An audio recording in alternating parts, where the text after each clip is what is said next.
Hello, friends. Did you know that nearly 80% of those who watch my videos aren't subscribed? If you enjoy the content, I'd truly appreciate it if you hit that subscribe button. It helps a lot.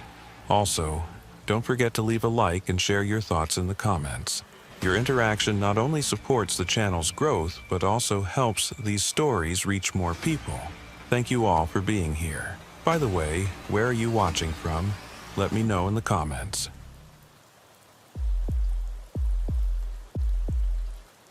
I was sitting on the 12th floor of Federal Plaza in Manhattan when the phone rang. It was early morning, the light filtering through the window still grayish, as if the city couldn't quite wake itself up. The caller was a coordinator from the regional office in Queens. His tone was clipped, professional, but there was something underneath it. Hesitation, maybe, or disbelief. "Agent Carrick," he said, "we have a situation that requires your attention."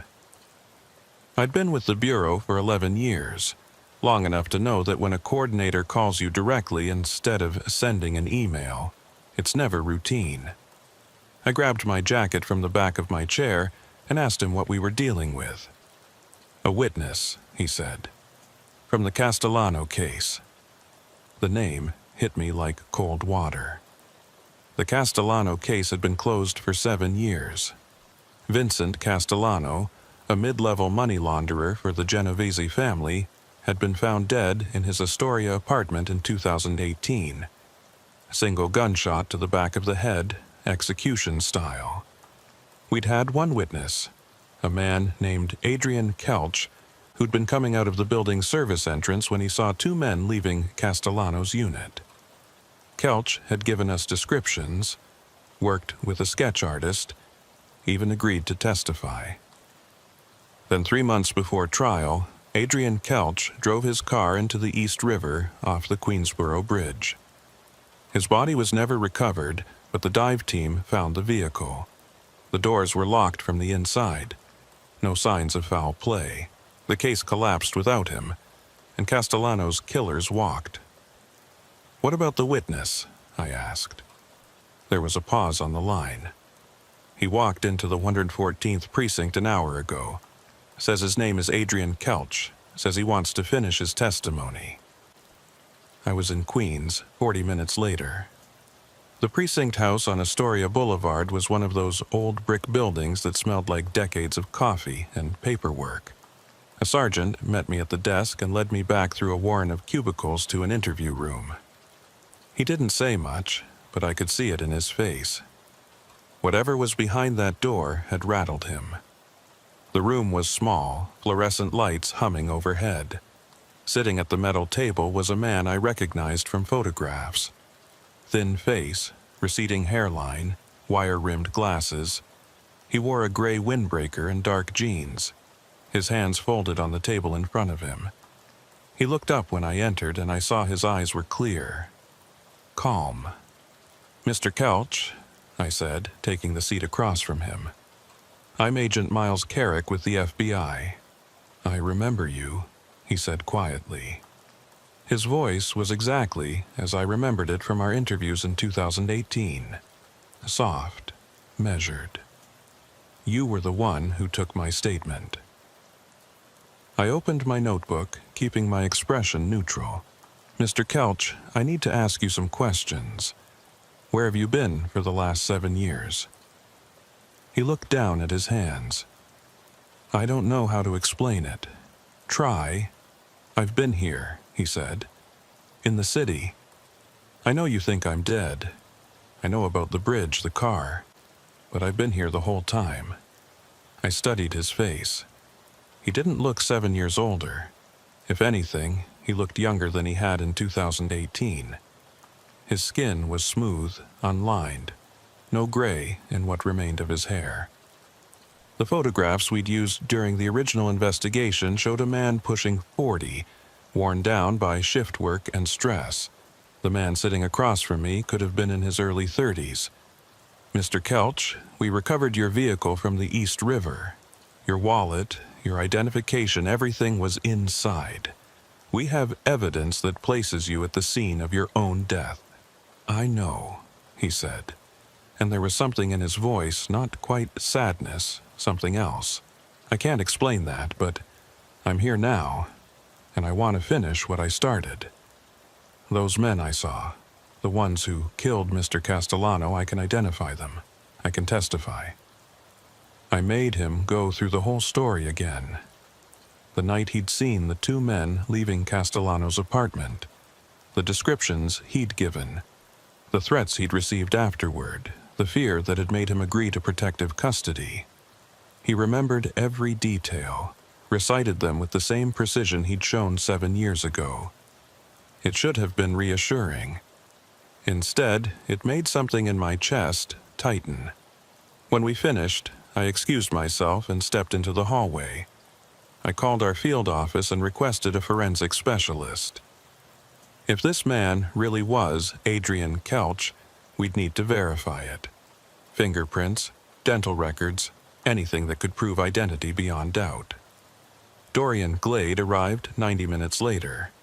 He was a tall man with silver hair and the kind of methodical patience that made him perfect for evidence analysis. I'd worked with him on a dozen cases. He set up his equipment in a corner of the interview room without saying much. Just gave Kelch a professional nod and got to work. The fingerprinting took 10 minutes. Glade scanned the prints directly into his laptop and ran them through the database while I watched over his shoulder. The match came back within seconds. Adrian Michael Kelch, 10-point match. Certainty, 100%. Glade looked at me, and I saw my own confusion reflected in his face. "That's impossible," he said quietly. "Run it again." He did. Same result. We tried different fingers, different angles. Every single print came back as a perfect match for Adrian Kelch. Glade pulled up the original prints from 2018 and laid them side by side with the new scans on his screen. Identical. "Agent Carrick," Glade said, keeping his voice low. "I've been doing this for 23 years. I've never seen a false positive on a 10-point match, let alone multiple matches across different fingers. This is Adrian Kelch." But it couldn't be. I'd read the accident report myself. The car had been submerged for 6 hours before the dive team reached it. The doors locked from inside. Even if Kelch had somehow escaped, even if the whole thing had been an elaborate fake, he'd have aged. 7 years should have changed him. When I went back into the interview room, Kelch was sitting in the same position, hands folded, staring at nothing. He looked up when I entered, and for just a moment I thought I saw something in his eyes. A flicker of something that wasn't quite human. "We've confirmed your identity," I told him. "You are Adrian Kelch." He nodded slowly. "I know who I am." "Then you need to explain to me how you're sitting here." "I can't," he said simply. "I wish I could." We kept him at the precinct that night. I had too many questions and no answers. The sergeant gave us access to one of their holding cells, not because Kelch was under arrest, but because I didn't know where else to put him. He didn't object, just asked for a glass of water and said he'd wait as long as we needed. I spent the next 6 hours making calls, pulling records, trying to find some rational explanation. The medical examiner's office confirmed they'd never received a body, but that wasn't unusual for an East River drowning. The current could carry remains for miles, out to sea, where they'd never be found. The vehicle recovery team sent me their photographs from 2018. The car had been in 40 feet of water, intact, no signs of forced entry. Around midnight, I went down to check on Kelch. The cell was at the end of a long hallway, away from the main booking area. When I got there, I found the officer who was supposed to be keeping watch standing outside the door, his face pale. "Agent Carrick," he said, "you need to see this." He opened the cell door. Kelch was sitting on the bench against the wall, exactly where I'd left him. But the fluorescent light above him was flickering, casting strange shadows across his face, He didn't seem to notice. "How long has the light been doing that?" I asked. "About an hour," the officer said. "I called maintenance, but they said all the lights in this wing are fine. It's just this one cell." I stepped inside. The temperature felt wrong. Not cold exactly, but empty. Like the air itself was thinner. Kelch looked up at me, and in the stuttering light his face seemed to shift. One moment he looked solid, real. The next he seemed almost translucent, like I could see through him to the wall behind. "Mr. Kelch," I said, "how do you feel?" "Tired," he said. "It's hard to stay here." "What do you mean, stay here?" He didn't answer, just looked down at his hands again. In the flickering light, I couldn't tell if they were shaking or if it was just an illusion.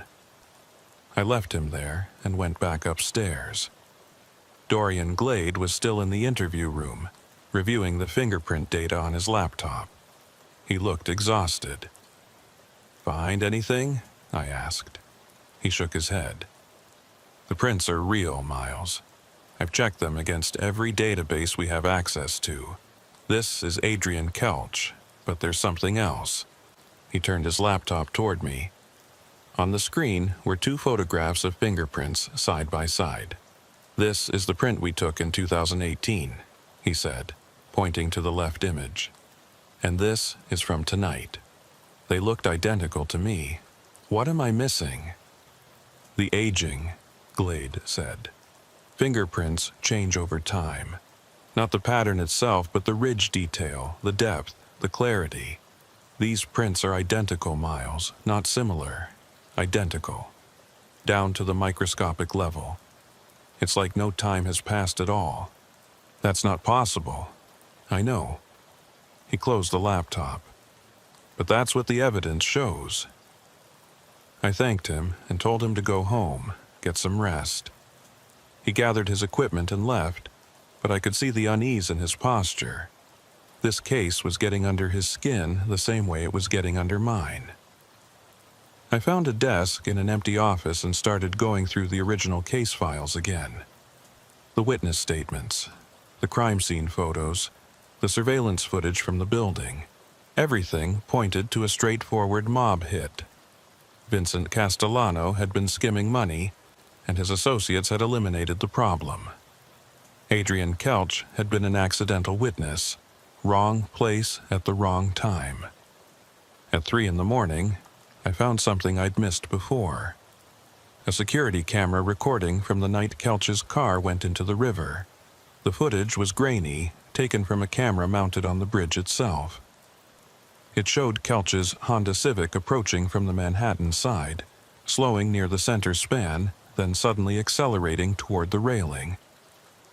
The car smashed through the barrier and disappeared into the water below. I watched it 5 times. There was no question it was Kelch's vehicle. The license plate was clearly visible. But something about the footage bothered me. I couldn't see inside the car. The windows were dark, almost black, even though the bridge lights should have illuminated the interior. I called the traffic camera division and asked them to send me the original digital file. They said it would take a few hours, that I'd have it by morning. When dawn started breaking over Queens, I went down to the holding cell again. The officer on duty said Kelch hadn't moved all night, hadn't asked for anything, hadn't slept. He just sat there in the flickering light. I opened the cell door and stepped inside. Kelch looked up at me, and for the first time, I saw fear in his eyes. "Agent Carrick," he said quietly, "I don't think I can stay much longer." "What do you mean?" "The light," he said, gesturing at the stuttering fluorescent above us. "It's getting harder to be in it, to be seen." A chill ran down my spine. "Mr. Kelch, I need you to be straight with me. What happened to you 7 years ago?" He was quiet for a long moment. When he spoke, his voice was barely above a whisper. "I went into the water," he said. "I remember the cold, the dark. And then I was here again, but not quite here. Not quite anywhere. He looked at his hands, flexing his fingers slowly. Sometimes I think I never came back up. We moved Couch to a safe house in Flushing the next morning. It was a nondescript 2-story building wedged between a Chinese restaurant and a dry cleaner, the kind of place the Bureau used for witnesses who needed to disappear for a while. I had 2 agents stationed outside and another monitoring the security cameras. Whatever Couch was, whatever had happened to him, I needed to keep him contained until I could figure it out. Dorian Glade came by around noon with more test results. We sat in the safe house's small kitchen while Couch remained upstairs in the bedroom, away from the windows. Glade spread a series of printouts across the table. I ran a full DNA analysis, he said, pointing to columns of data I could barely understand. It matches samples we had on file from 2018, but there's something strange. More strange than a dead man walking, I said. He didn't smile. The cellular degradation is wrong. DNA breaks down over time, especially if someone's been through physical trauma or environmental stress. But Couch's DNA shows no signs of aging. It's pristine, like it was frozen in time 7 years ago. I stared at the printouts, trying to make sense of it. Could the samples be contaminated? I thought of that. I ran the tests 3 times, used different samples, same results. Glade leaned back in his chair. Miles, I don't know what we're dealing with here, but it's not following any biological rules I understand. After he left, I went upstairs to check on Couch. I found him sitting on the edge of the bed, staring at the wall. The afternoon sun was streaming through the window, and I noticed he was sitting just outside the beam of light, in shadow. "Mr. Couch," I said from the doorway, "do you mind if I ask you some questions?" He turned slowly. Of course. I pulled a chair from the corner and sat down, keeping some distance between us. "Tell me about the threats you received back in 2018, before you agreed to protective custody." "Phone calls," he said. "Always at night. They told me to forget what I saw, that I'd have an accident if I didn't. Standard intimidation. Did you recognize the voices?" "No. They were always muffled, like someone was holding cloth over the phone. And the night you drove into the river, do you remember that?" His face went blank for a moment. "Yes and no. I remember being afraid. I remember thinking I needed to get away, that nowhere was safe. I remember getting in the car, starting to drive." He paused, his eyes distant. "After that, it's confused. Dark, cold, and then waking up, but not waking up. Being here, but not being here. Mr. Couch, I need you to think very carefully. Is there any possibility someone drugged you that night? Forced you off the bridge?" "I don't think so, but I can't be sure." He looked at me directly. "Agent Carrick, do you believe in things that can't be explained?" The question caught me off guard. "I believe in evidence. That's not what I asked." I stood up, walked to the window. Outside, the street was busy with afternoon traffic, people going about their normal lives. "I believe there are things we don't understand yet. That doesn't make them supernatural. Then how do you explain me?"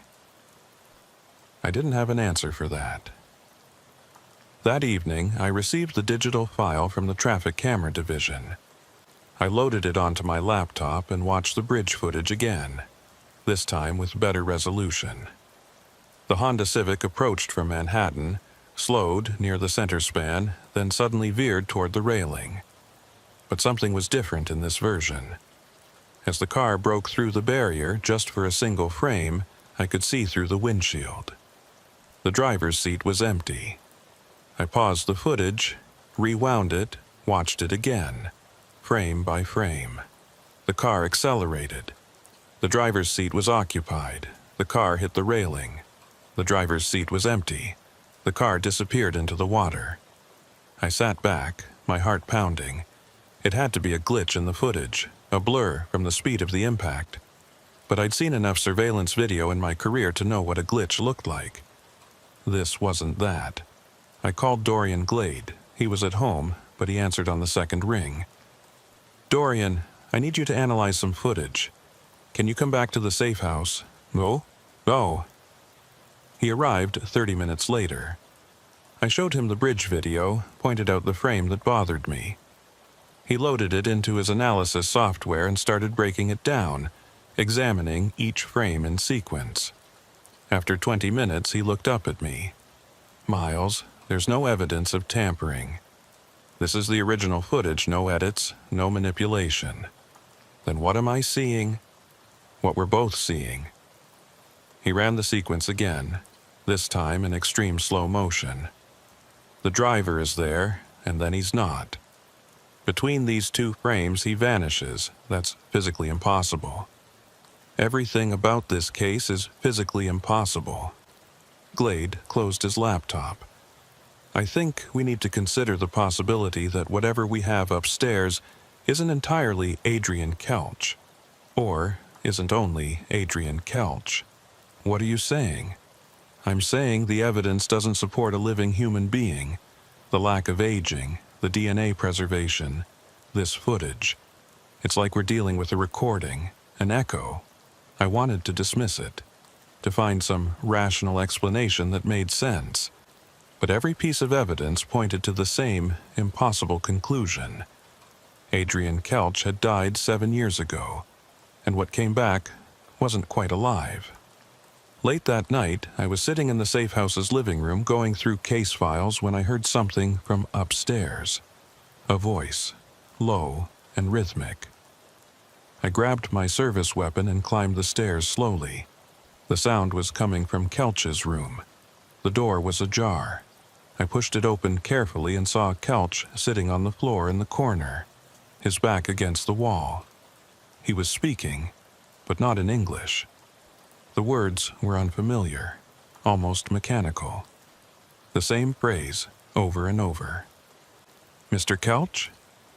He didn't respond, just kept repeating those strange words, his eyes fixed on something I couldn't see. I holstered my weapon and approached slowly. "Mr. Kelch, can you hear me?" The repetition stopped. He looked up at me, and his eyes were different, darker. "I'm sorry, Agent Carrick. Sometimes I forget where I am." "What were you saying?" "I don't know." He pulled himself up, using the wall for support. "It's like there's static in my head, words that aren't mine."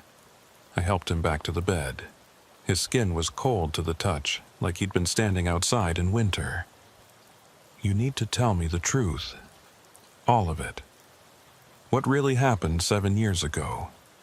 He sat on the edge of the bed, his shoulders slumped. "I told you what I remember, but there's more. Things I see sometimes when I close my eyes. The water, yes, but also a room. White walls, voices asking me questions, and then nothing. Just dark for a long time. Until I woke up in Queens 3 days ago, sitting on a bench near the precinct with no idea how I got there. What kind of questions? About the Castellano case, what I saw, who I'd talked to. They wanted to know everything." His hands were shaking. "I think they killed me, Agent Carrick. I think they drowned me, and somehow I came back wrong." I wanted to tell him that was impossible, that people don't come back from death. But looking at him in that moment, with the streetlight from outside casting half his face in shadow, I wasn't sure anymore. The next morning, I got a call from our field office. There had been a development in the Castellano case. One of the men Kelch had described, a Genovese associate named Frank Terranova, had been found dead in his car in Brooklyn. Single gunshot to the head, same as Castellano. No witnesses, no evidence. I asked when it happened. The night before, around the same time, Kelch had been sitting in the corner, repeating those strange words. I drove to Brooklyn to see the crime scene. Terranova's body was still in his Lincoln Continental, parked in an alley behind a social club on Court Street. The forensics team was processing the vehicle when I arrived. I showed my credentials and asked to take a look. Terranova had been shot through the driver's side window at close range. Powder burns on his skin suggested the gun had been inches from his head. The bullet had exited through the passenger window and lodged in the brick wall of the building. Standard execution, professional work. But something caught my eye. On the dashboard, written in what looked like condensation on the windshield, were words. They were fading fast in the morning sun, but I could just make them out. The same phrase Kelch had been repeating the night before. I took photographs before the words disappeared completely, then called Dorian Glade and had him meet me at the safe house. When I arrived, I found the 2 agents I'd left on duty standing outside, looking shaken. "Agent Carrick," one of them said, "something's wrong with the witness." I ran upstairs. Kelch's room was empty. The window was still locked from the inside. The door to the hallway had been monitored all night. There was no way out, but Adrian Kelch was gone. We searched the entire building, the neighboring properties, the surrounding blocks. No sign of him. It was like he'd simply vanished into thin air. The security footage showed nothing. One moment the camera recorded an empty hallway outside his room. The next moment the feed went dark for exactly 6 seconds. When it came back, everything looked the same. But Kelch was already gone. Dorian Glade arrived and examined the room. He dusted for prints, collected samples, analyzed every inch of the space. After 2 hours, he came downstairs with a puzzled expression. "Miles, there's no physical evidence that Kelch left through conventional means. The window's still locked. No disturbance of the dust on the sill. But there's something else." He showed me his laptop. On the screen was a thermal image taken from one of our cameras. "This is from last night around 3 a.m. Look at Kelch's heat signature." I studied the image. The figure sitting on the bed should have shown up as bright red and orange, indicating normal body heat. Instead, it was pale blue, the same temperature as the room around it. "He's cold," I said. "Colder than cold. He's ambient temperature, like he wasn't generating any heat at all." Glade scrolled through more images. "And look at this. His signature gets fainter over time. By 5 a.m., you can barely distinguish him from the background." "What does that mean?" "It means whatever we were holding wasn't alive in any biological sense." He closed the laptop.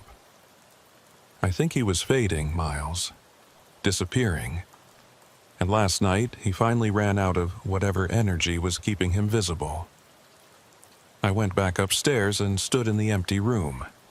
The afternoon light was streaming through the window now, illuminating dust motes in the air. I thought about Kelch sitting in this space, slowly becoming less real, less there, fighting to maintain some kind of existence in a world that had already let him go. On the wall opposite the bed, I noticed something I'd missed before. Scratch marks, faint but deliberate, forming letters. "I can't stay in the light." The Bureau wanted to close the case. As far as they were concerned, we'd been chasing a ghost. Literally or figuratively, it didn't matter. Adrian Kelch's fingerprints were real, his DNA was real, but the man himself had vanished, and there was no reasonable way to explain any of it. The brass decided it was better to file everything away and forget it happened, but I couldn't let it go. Frank Terranova's murder bothered me. The timing was too precise, the method too similar to Castellano's execution, and those words on the windshield, the same phrase Kelch had been repeating in his room, suggested a connection I couldn't ignore. I spent the next week digging into the original case files, looking for anything I might have missed 7 years ago. I re-interviewed witnesses, tracked down associates of both Castellano and Terranova, searched for any link between them and Kelch beyond the obvious. What I found was a pattern. In the months after Kelch's car went into the East River, 3 other Genovese associates connected to the Castellano hit had died under suspicious circumstances. One fell from his apartment balcony.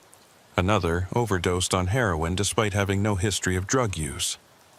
The third crashed his car into a concrete barrier on the Hutchinson River Parkway. No witnesses to any of them. All ruled accidents or suicide. And now Terranova, 7 years later, shot in the same manner as Castellano.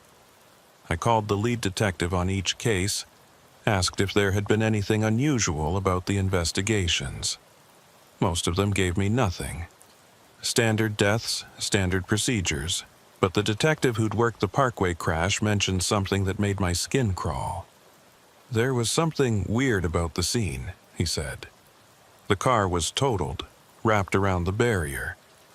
But when we pulled the driver out, his body was cold. Not fresh dead cold, like he'd been sitting in a freezer.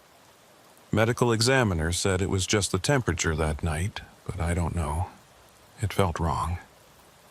After I hung up, I sat in my office and stared at the caseboard I'd constructed. Photographs of all the dead men. Timelines, connections drawn in red marker. In the center was Adrian Kelch's photo from 2018, his face calm and unremarkable. I thought about what Dorian Glade had said. An echo, a recording playing itself out. What if Kelch hadn't come back to testify? What if he'd come back to finish something he'd started? That night, I returned to the 114th precinct and asked to see the holding cell where we'd first kept Kelch. The sergeant on duty let me in, though he seemed reluctant. Some of the officers don't like going down there anymore, he said. They say the lights still flicker. I walked down the hallway alone. The precinct was quiet, most of the day shift gone home. The fluorescent lights hummed overhead, steady and bright. But when I reached Kelch's cell at the end of the hall, the light inside was stuttering, casting rapid shadows across the empty space. I stepped inside. The temperature dropped immediately, that same empty coldness I'd felt before. On the bench where Kelch had sat, I could see a faint outline in the dust, as if someone had been there recently. But no one had used this cell in days. I took out my phone and started recording video, panning slowly around the space. On the playback, I could see something I couldn't see with my naked eyes. A distortion in the air near the bench, like heat shimmer, but cold. It flickered in time with the malfunctioning light. I backed out of the cell and called Dorian Glade. I need you to bring your thermal camera to the 114th precinct, now. He arrived 40 minutes later. We set up his equipment in the cell, recording thermal and video simultaneously. What we captured made both of us fall silent. The thermal camera showed a figure sitting on the bench. Pale blue, barely distinguishable from the background, but unmistakably human-shaped.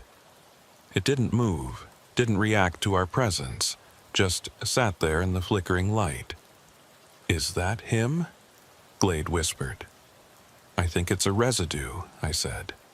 "Like a stain, something left behind." We watched for 20 minutes. The figure never moved. But then, so faintly I almost missed it, I heard a voice. The same words Kelch had been repeating. The same praise from Terranova's windshield. I pulled out my phone and recorded the audio. Later, I'd send it to a translator, someone who could identify the language. But even then, standing in that cold cell with Dorian beside me, I had a sinking feeling I knew what it meant. The translator got back to me the next day. The phrase was in Italian, old dialect, barely recognizable. It translated roughly to, "The debt is paid." I thought about the men who'd died, all of them connected to Castellano's murder, all of them responsible, in some way, for what happened to Adrian Kelch. And now, 7 years after his death, something was still settling accounts. I went back to the safe house in Flushing, even though I knew Kelch wouldn't be there. The agents had cleared out. The building returned to its usual anonymous emptiness. I stood in the room where Kelch had stayed, looking at those scratch marks on the wall. I can't stay in the light. It made sense now. Whatever had come back wasn't meant for the living world. It existed in shadows, in cold spaces, in the gaps between moments. The light, real light, warm and alive, was painful to it, unsustainable. But in the dark, in the cold, it could act. It could move. It could finish what needed to be finished. I pulled the Castellano case files one more time and made a list of everyone involved. Every associate, every witness, every person who'd known about the hit. Most of them were dead or in prison. But there were 2 names left, 2 men who'd been suspected but never charged. Vincent DeLuca and Anthony Rossi. Both Genovese soldiers. Both connected to the Castellano murder through wiretaps and informant testimony, but never enough evidence to prosecute. I tried to call them, to warn them. DeLuca's phone went straight to voicemail. Rossi's number was disconnected. I drove to DeLuca's last known address, an apartment in the Bronx. The super let me in after I showed my credentials. The apartment was empty, cleaned out, but in the bedroom, I found something that made my blood run cold. The same words, written in dust on the mirror. The debt is paid. Vincent DeLuca's body was found 3 days later in a stolen car in Jersey City. Shot through the head at close range. No witnesses. No evidence except powder burns and a 9mm bullet that matched no weapon in any database. Anthony Rossi disappeared the same week. His credit cards stopped being used. His cell phone went dark. No one saw him leave his home in Staten Island, but when police finally entered, they found the house empty. And in his basement office, on the wall above his desk, those same words scratched into the paint. The debt is paid. The last time I saw anything I could attribute to Adrian Kelch was 3 weeks after Rossi vanished. I was working late in my office at Federal Plaza, reviewing reports, when the lights in my section flickered. Just once, a quick stutter. I looked up and saw him standing in the doorway. He looked different than before. More transparent, like I was seeing him through frosted glass. His features were blurred, indistinct, but his eyes, those were clear. They met mine with something that might have been recognition or might have been goodbye. "Mr. Kelch," I said, standing up slowly. "Are you really there?" He didn't answer, just stood there in the doorway, flickering in and out of sight with the rhythm of the fluorescent lights. Then he opened his mouth and I heard that phrase one more time, whispered so quietly I almost missed it. "The debt is paid." And then he was gone. The lights steadied. The doorway was empty. And when I checked the security cameras later, there was nothing. Just 6 seconds of darkness. The same gap that had appeared in the safe house footage. I never saw Adrian Kelch again. But sometimes, late at night, I'll be reviewing old cases and the lights will flicker. Just once. And I'll feel that cold, empty air around me, the sensation of something passing through on its way to somewhere else. The Castellano case officially closed 6 months after Kelch's final disappearance. The brass were satisfied that all loose ends had been tied up one way or another. The men responsible for witness intimidation and murder were dead. Justice had been served, even if the method was unorthodox. I kept the case file in my desk drawer. Sometimes I'd pull it out late at night and go through it again, searching for some detail I might have missed, some rational explanation for what had happened. But there was never anything new. Just the same impossible facts, the same evidence that defied explanation. Dorian Glade transferred to the Seattle field office 8 months after the case closed. We'd have coffee occasionally before he left, talk about other cases, normal investigations. But we never discussed Adrian Kelch. It was as if some unspoken agreement existed between us that certain things were better left unexamined. The night before his transfer, Glade stopped by my office with something in his hand. A small evidence bag containing a single item, the audio recording I'd made in the precinct cell, the whispered phrase in Italian. "I had it analyzed one more time," he said, setting it on my desk. "By a specialist in acoustic forensics. He found something in the background noise underneath the voice." "What kind of something?" "Water," Glade said. "The sound of water moving fast, like a river. And something else, a car alarm, the same model as Kelch's Honda, playing on loop, over and over." We looked at each other for a long moment. "He's still down there," I said quietly, "in the East River. Whatever came back, whatever we saw, it wasn't separate from his body. It was connected, tethered." Glade nodded. "That's what I think, too. The real Adrian Kelch died 7 years ago. What came back was something else, an echo of his last thoughts, his last intentions, running on guilt and anger and unfinished business." After he left, I sat alone in my office and thought about that. About a man who'd done the right thing, who'd tried to testify, who'd been killed for it. And about whatever force or mystery allowed him to come back. Not fully, not alive, but enough to finish what he'd started. I thought about DeLuca and Rossi and Terranova and all the others. About their families, who'd never know what really happened, who'd bury their dead with unanswered questions. About justice served through channels no court would recognize. A few months later, I was working a new case, something routine involving bank fraud.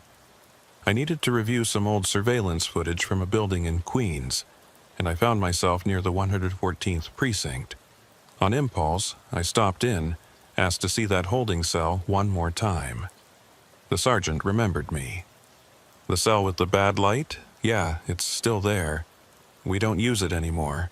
Too many complaints." He led me down the familiar hallway.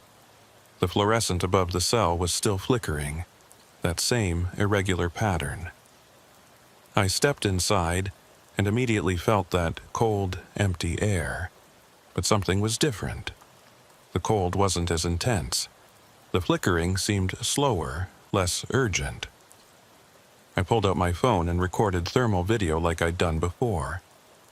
The figure on the bench was still there, but fainter now, nearly transparent even on the thermal camera, fading. I watched it for a while, this remnant of Adrian Kelch slowly disappearing from the world. Whatever debt he'd felt obligated to pay was settled. Whatever tether had held him here was finally loosening. Before I left, I did something I couldn't quite explain. I spoke to the empty cell, to the fading figure I could only see through a camera. "Thank you," I said, "for finishing it, for not letting them get away with it." The flickering stopped for just a moment. The light held steady, and then resumed its irregular pattern.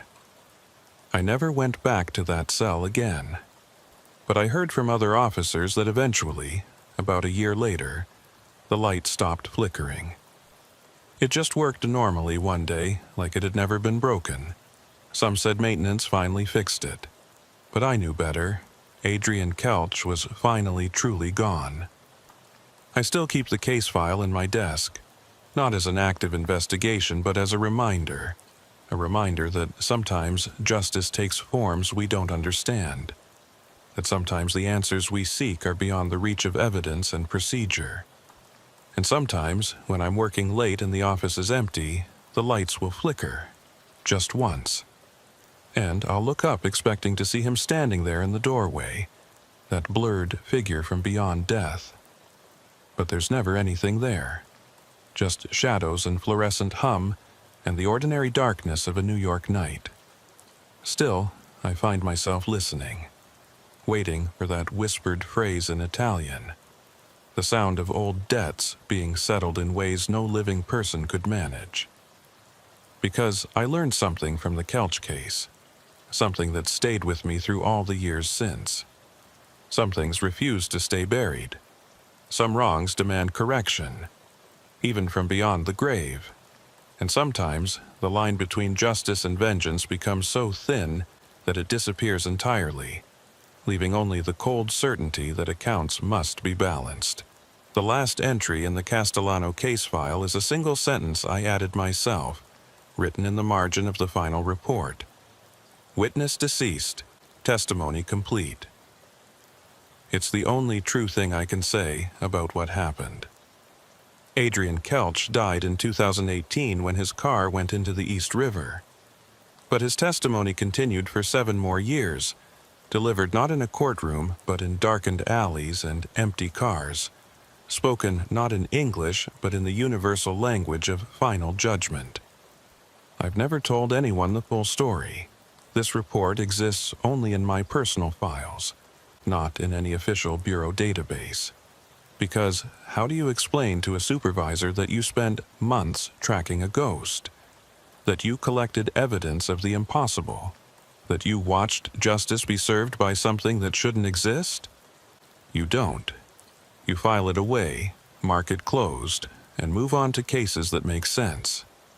But late at night, when the city is quiet and the office lights cast long shadows, I think about Adrian Kelch. About the man who was too brave for his own good, who tried to do the right thing and paid for it with his life. And about what came after, the thing that wore his face, carried his memories, and refused to let his death be meaningless. There's a photograph I keep tucked into the case file. It's from the security camera at the 114th precinct, taken the morning Kelch first walked in. He's standing at the front desk talking to the sergeant. And just for a moment, he's looking directly at the camera. His expression is calm, resolved. He knows what he's come to do. But if you look closely at the photograph, you can see something else. The shadow he casts on the floor behind him is wrong.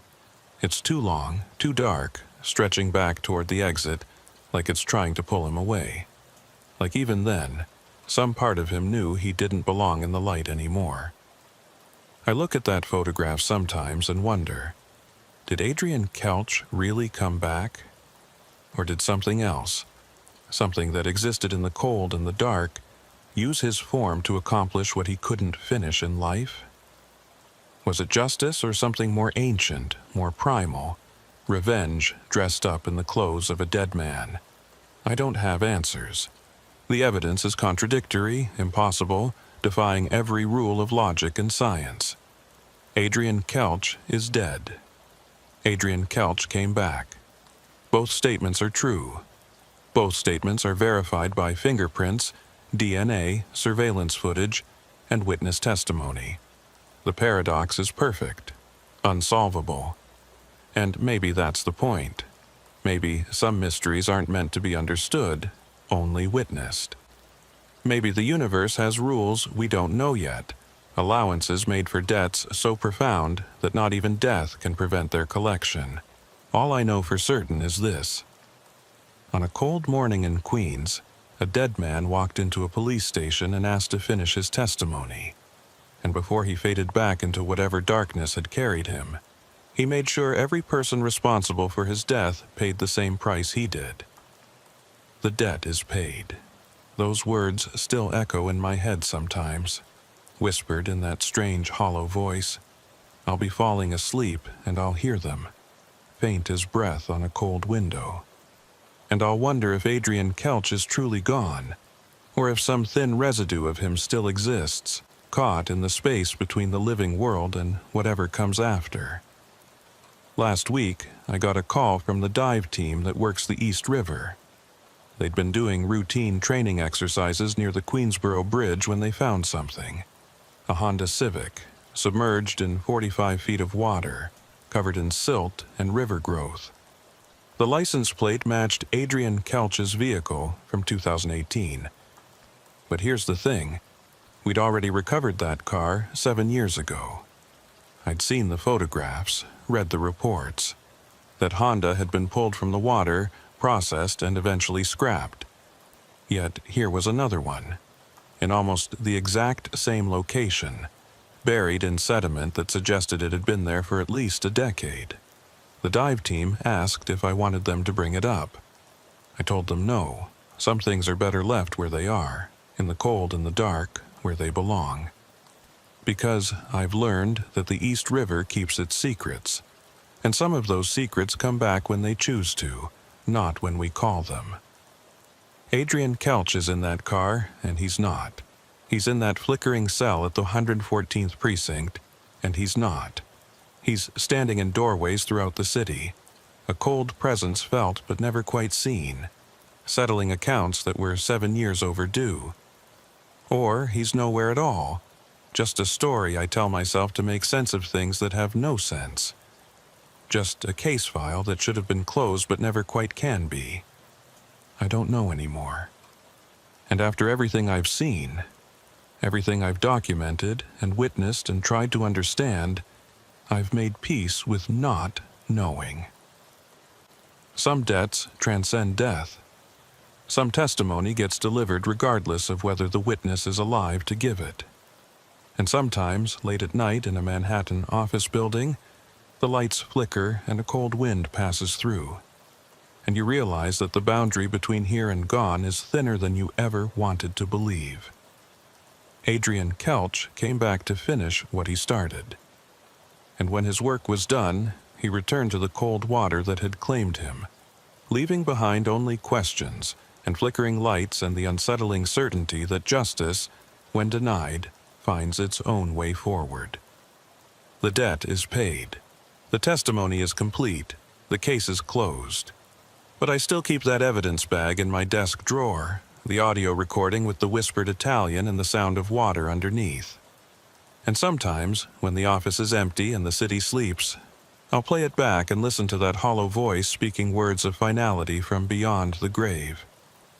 And I'll think about Adrian Kelch, wherever he is now, dissolved into river water and darkness and the cold space between moments.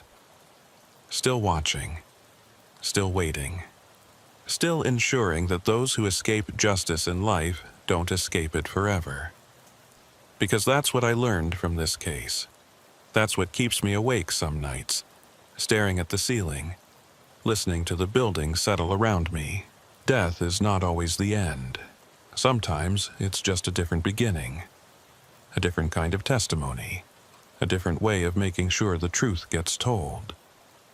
And in the flickering lights and cold corners of this city, in the spaces where the living world meets something else, Adrian Kelch is still speaking, still witnessing, still ensuring that debts are paid in full, even if no one living can hear him anymore, even if he's nothing but an echo, fading a little more each day. The lights just flickered in my office. Just once, barely noticeable. And for a moment, I could have sworn I felt that familiar cold, that empty air that signals something passing through. But when I looked up, the doorway was empty. The hallway beyond was silent. The building settled back into its normal sounds. HVAC, distant traffic, the hum of late-night maintenance. Just my imagination, probably. A draft from the ventilation system. The power grid cycling, or maybe Adrian Kelch making his final rounds, saying goodbye to the one person who tried to understand what happened to him. I'll never know for sure, and maybe that's exactly how it should be.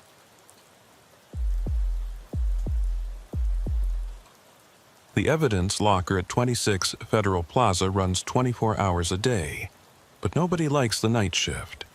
I learned that my first week with the Manhattan field office, watching how the senior agents traded favors and pulled strings to avoid working past midnight.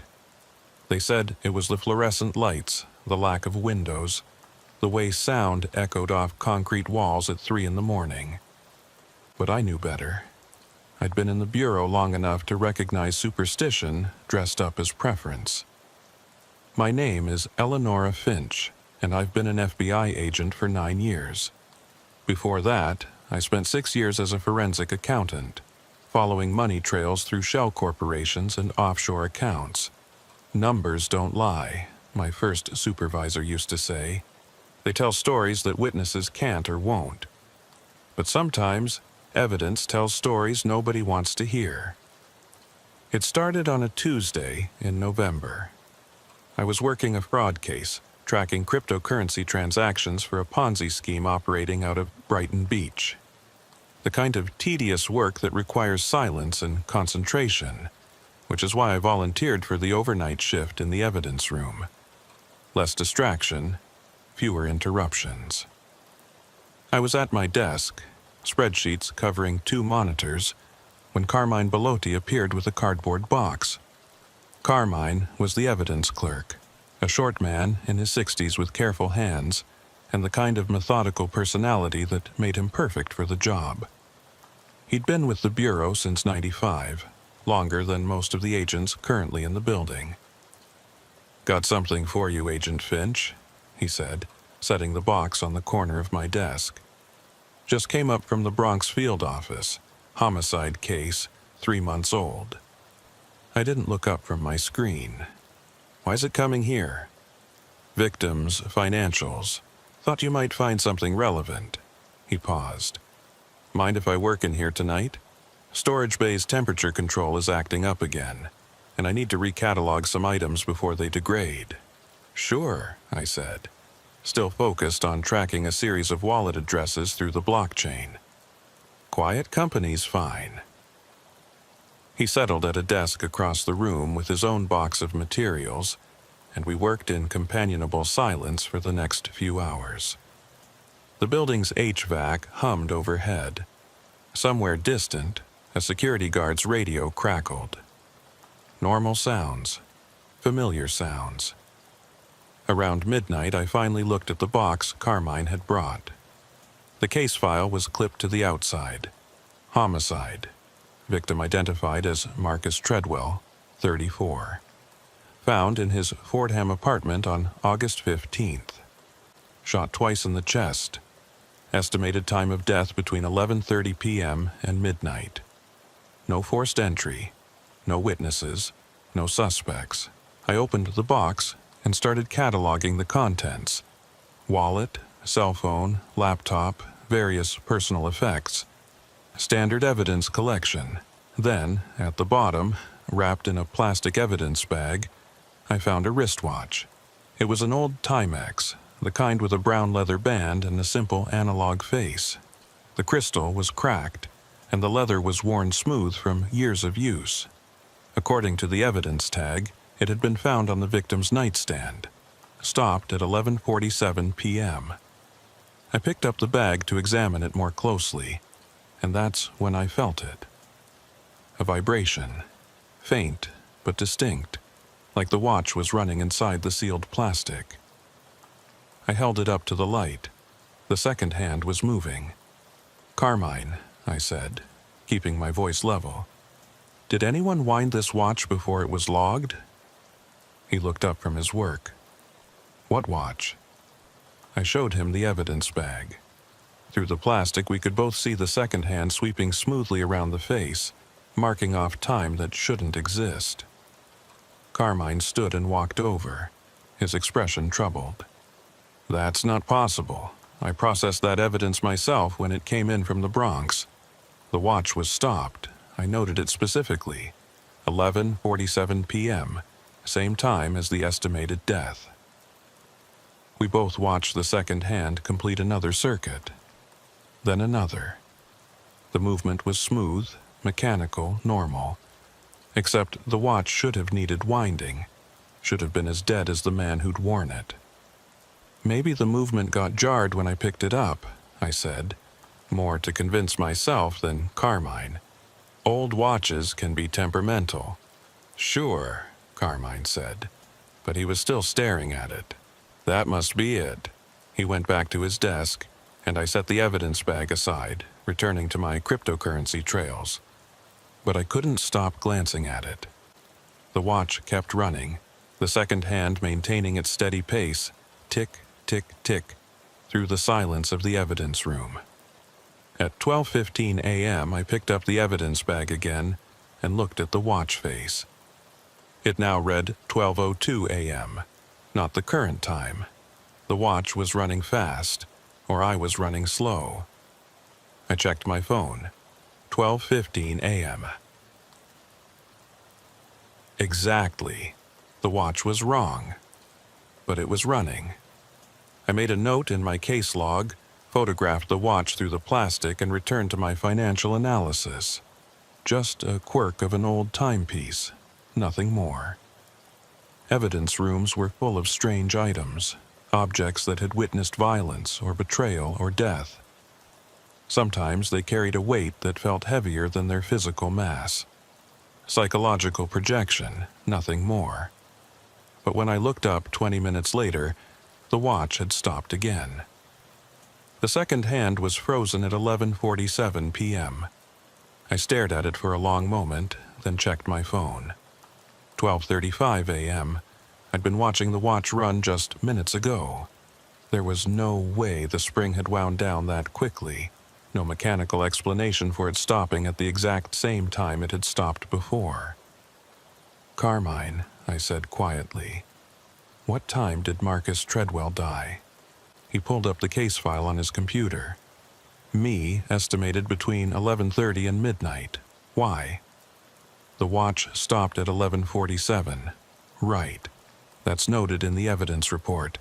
Probably stopped when he fell, impact from hitting the floor. It was just running. I saw it. You saw it. He looked at me, and I saw something flicker across his face. Not disbelief. Recognition. Like he'd seen something similar before and didn't want to acknowledge it. "I'll make a note in the log," he said finally. "Possible malfunction in the watch mechanism. We should have a horologist examine it." But we both knew that wasn't what we'd witnessed. The rest of the shift passed without incident. I finished my analysis of the cryptocurrency transactions, wrote up my report, and prepared to head home when the day shift arrived at 7 a.m. As I packed my bag, I glanced at the evidence box one more time. The watch was still stopped at 11:47 p.m. I mentioned it to my partner, Rex Standish, when we met for our regular Thursday briefing. Rex was a 20-year veteran, a broad-shouldered man with silver hair, and the kind of calm authority that came from seeing everything at least once. We'd been partnered for 2 years, and I trusted his judgment more than almost anyone else in the Bureau. "So, you're telling me a watch started running on its own, then stopped at the same time the victim died?" he said, stirring sugar into his coffee. We were at a diner on 3rd Avenue, our usual spot for case discussions away from the office. I know how it sounds. It sounds like a mechanical issue with an old watch. He took a sip, studying me over the rim of his cup. "But you don't think that's what it was?" "I don't know what it was. But Carmine saw it too. We both watched the second hand moving." Rex was quiet for a moment. "You want my advice? Document it and move on. Strange things happen in evidence rooms. Objects end up in places they shouldn't. Items go missing then reappear. Most of it's got rational explanations. Human error, mislabeling, contamination. The rest," he shrugged, "the rest you learn to live with. Has something like this happened to you?" "Once," he said slowly. "About 10 years ago. Drug case. Dealer got shot in a motel room in Newark. When we processed the scene, his phone was dead. Battery completely drained. But every day at the time he died, that phone would light up in the evidence locker. Just for a few seconds, screen would glow, then go dark again. Happened for 2 weeks, then stopped. What did you do?" "Noted it in the file.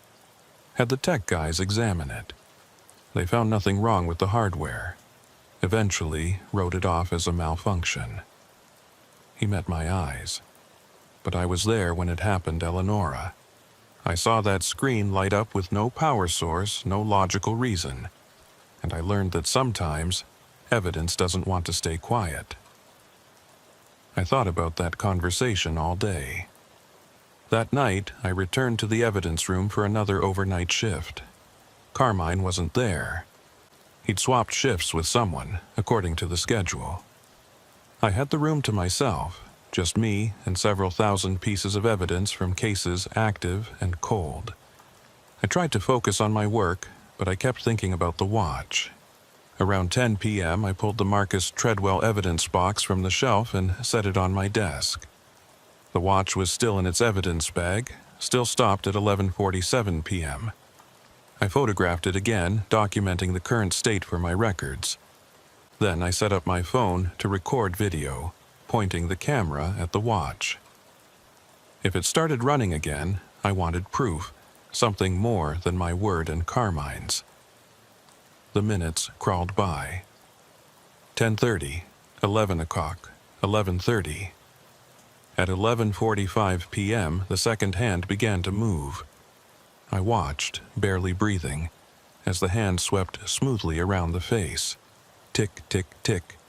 The sound audible even through the plastic bag. The watch ran for exactly 2 minutes. I could see the minute hand shift incrementally as the seconds accumulated. Then, at 11:47 p.m., the actual time, matching my phone's clock, the watch stopped. The second hand froze mid-sweep.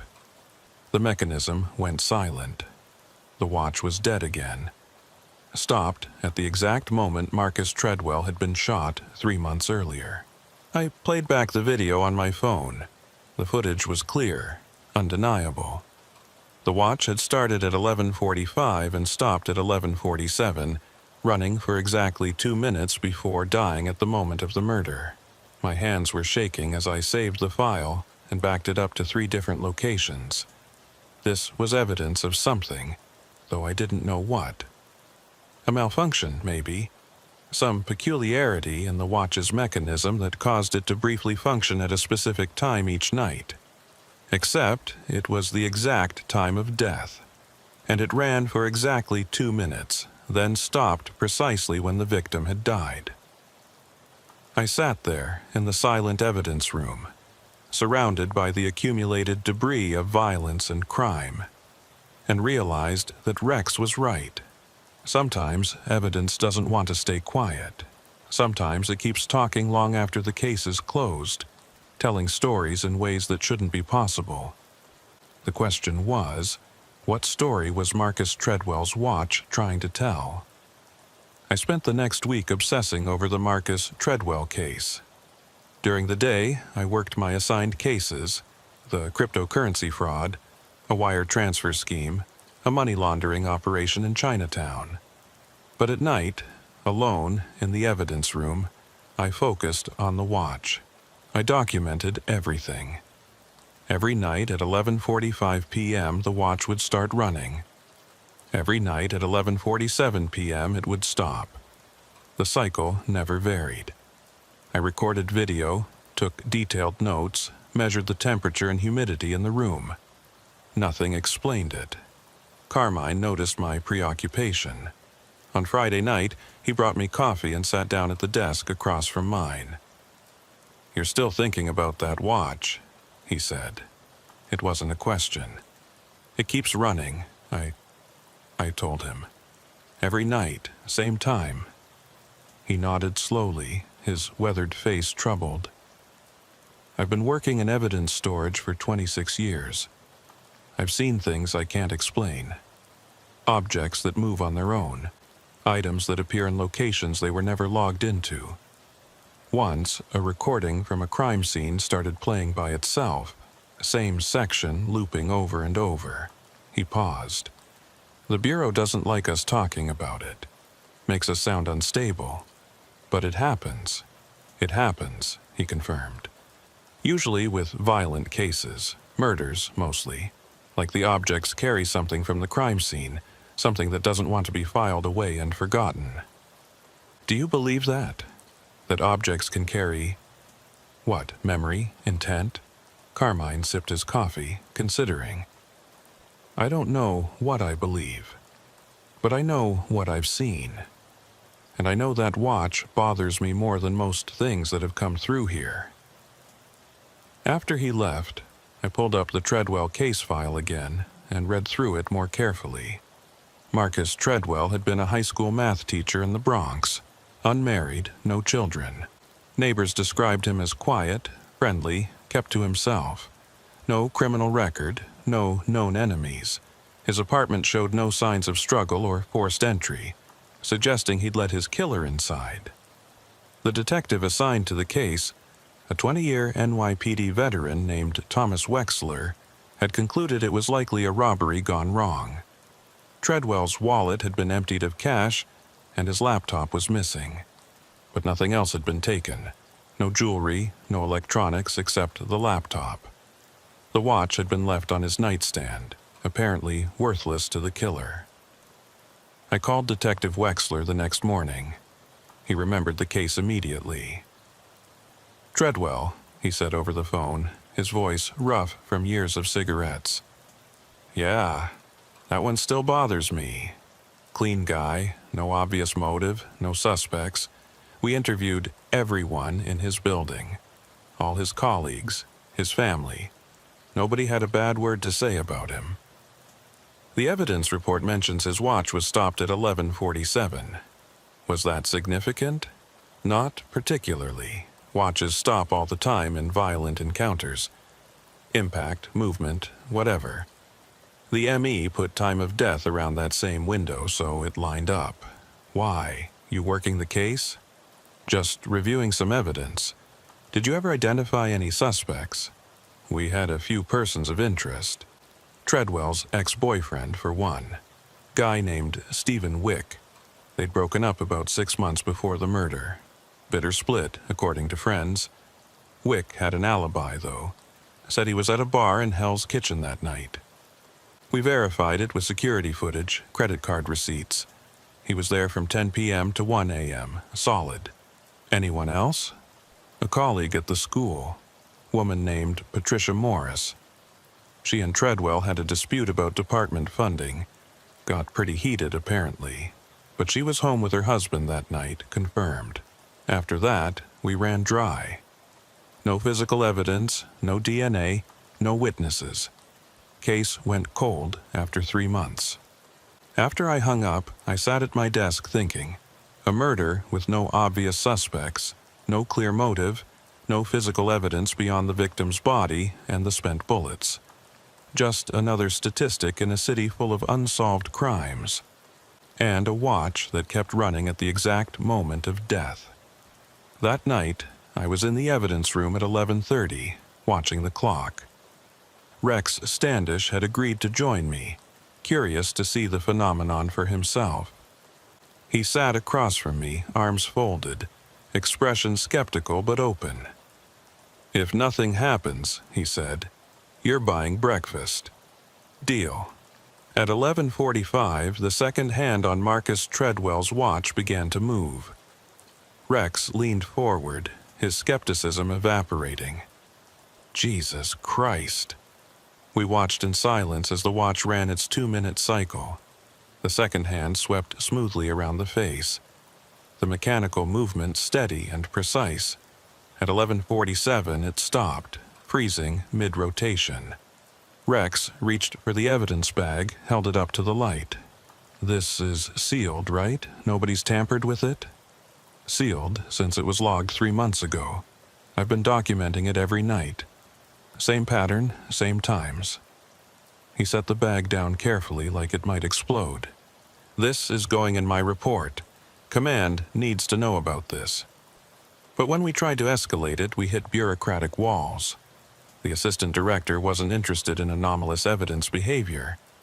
The forensics lab said they were too backlogged to examine a watch from a cold case. Even the detective on the original case, when I called him back, told me to stop wasting his time with paranormal bullshit. "Nobody wants to deal with it," Rex said, after our third attempt to get someone to pay attention.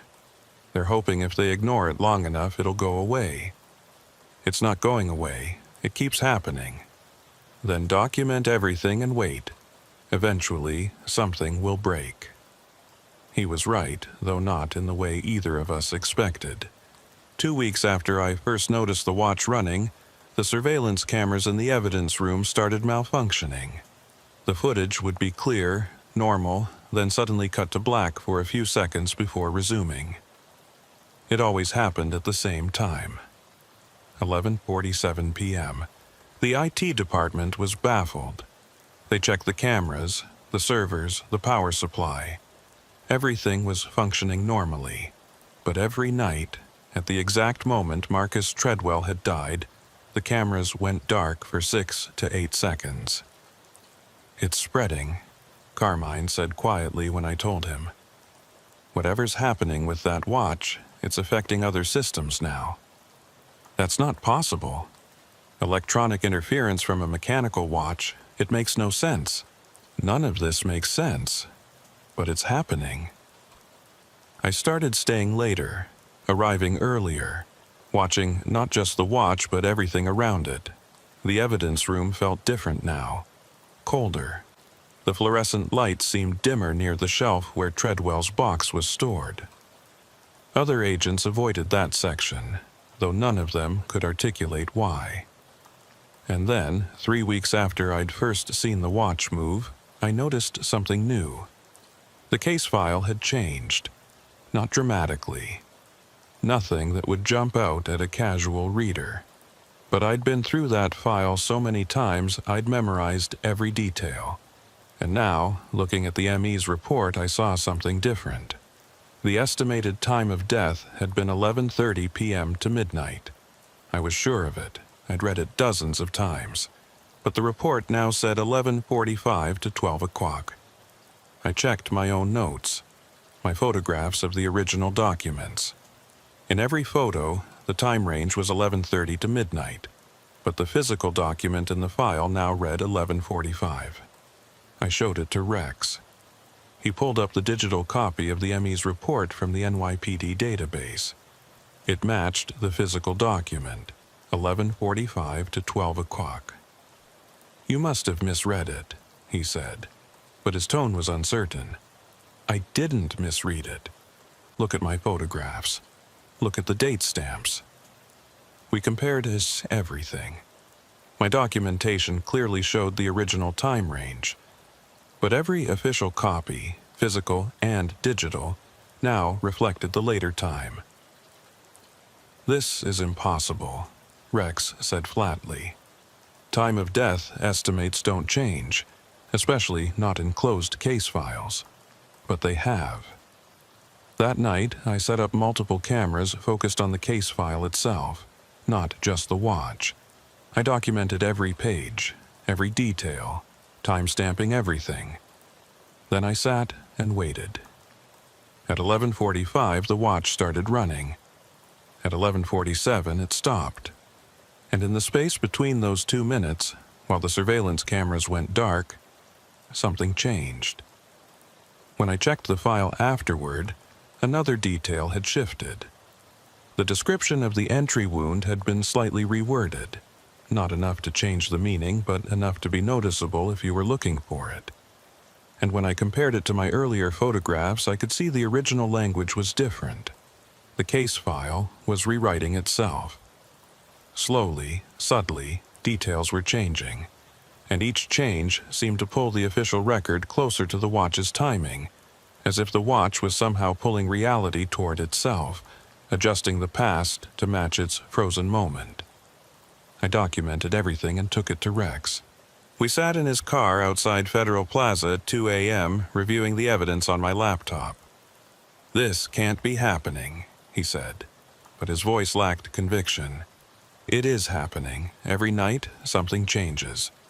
The time of death, the wound descriptions, small details in the witness statements. It's like the case is being edited, but I can't see who's doing it or how." Rex was quiet for a long time. Finally, he said, "There's a guy in the behavioral analysis unit. Former profiler, now does consulting work on unusual cases. Not criminal profiling, the other stuff. Things that don't fit normal patterns. His name is Harold Vance. If anyone can help us, it's him. I met Harold Vance 3 days later at a coffee shop in Greenwich Village. He was in his 60s, gray-bearded, with sharp eyes that seemed to take in everything at once. Rex had briefed him on the basics, but I walked him through the details, showed him my documentation, the videos, the photographs. He listened without interrupting, taking occasional notes. When I finished, he sat back and studied me for a moment. "You understand," he said carefully, "that what you're describing violates several fundamental principles of evidence handling, forensic science, and physical reality itself. I understand, but it's happening. Show me."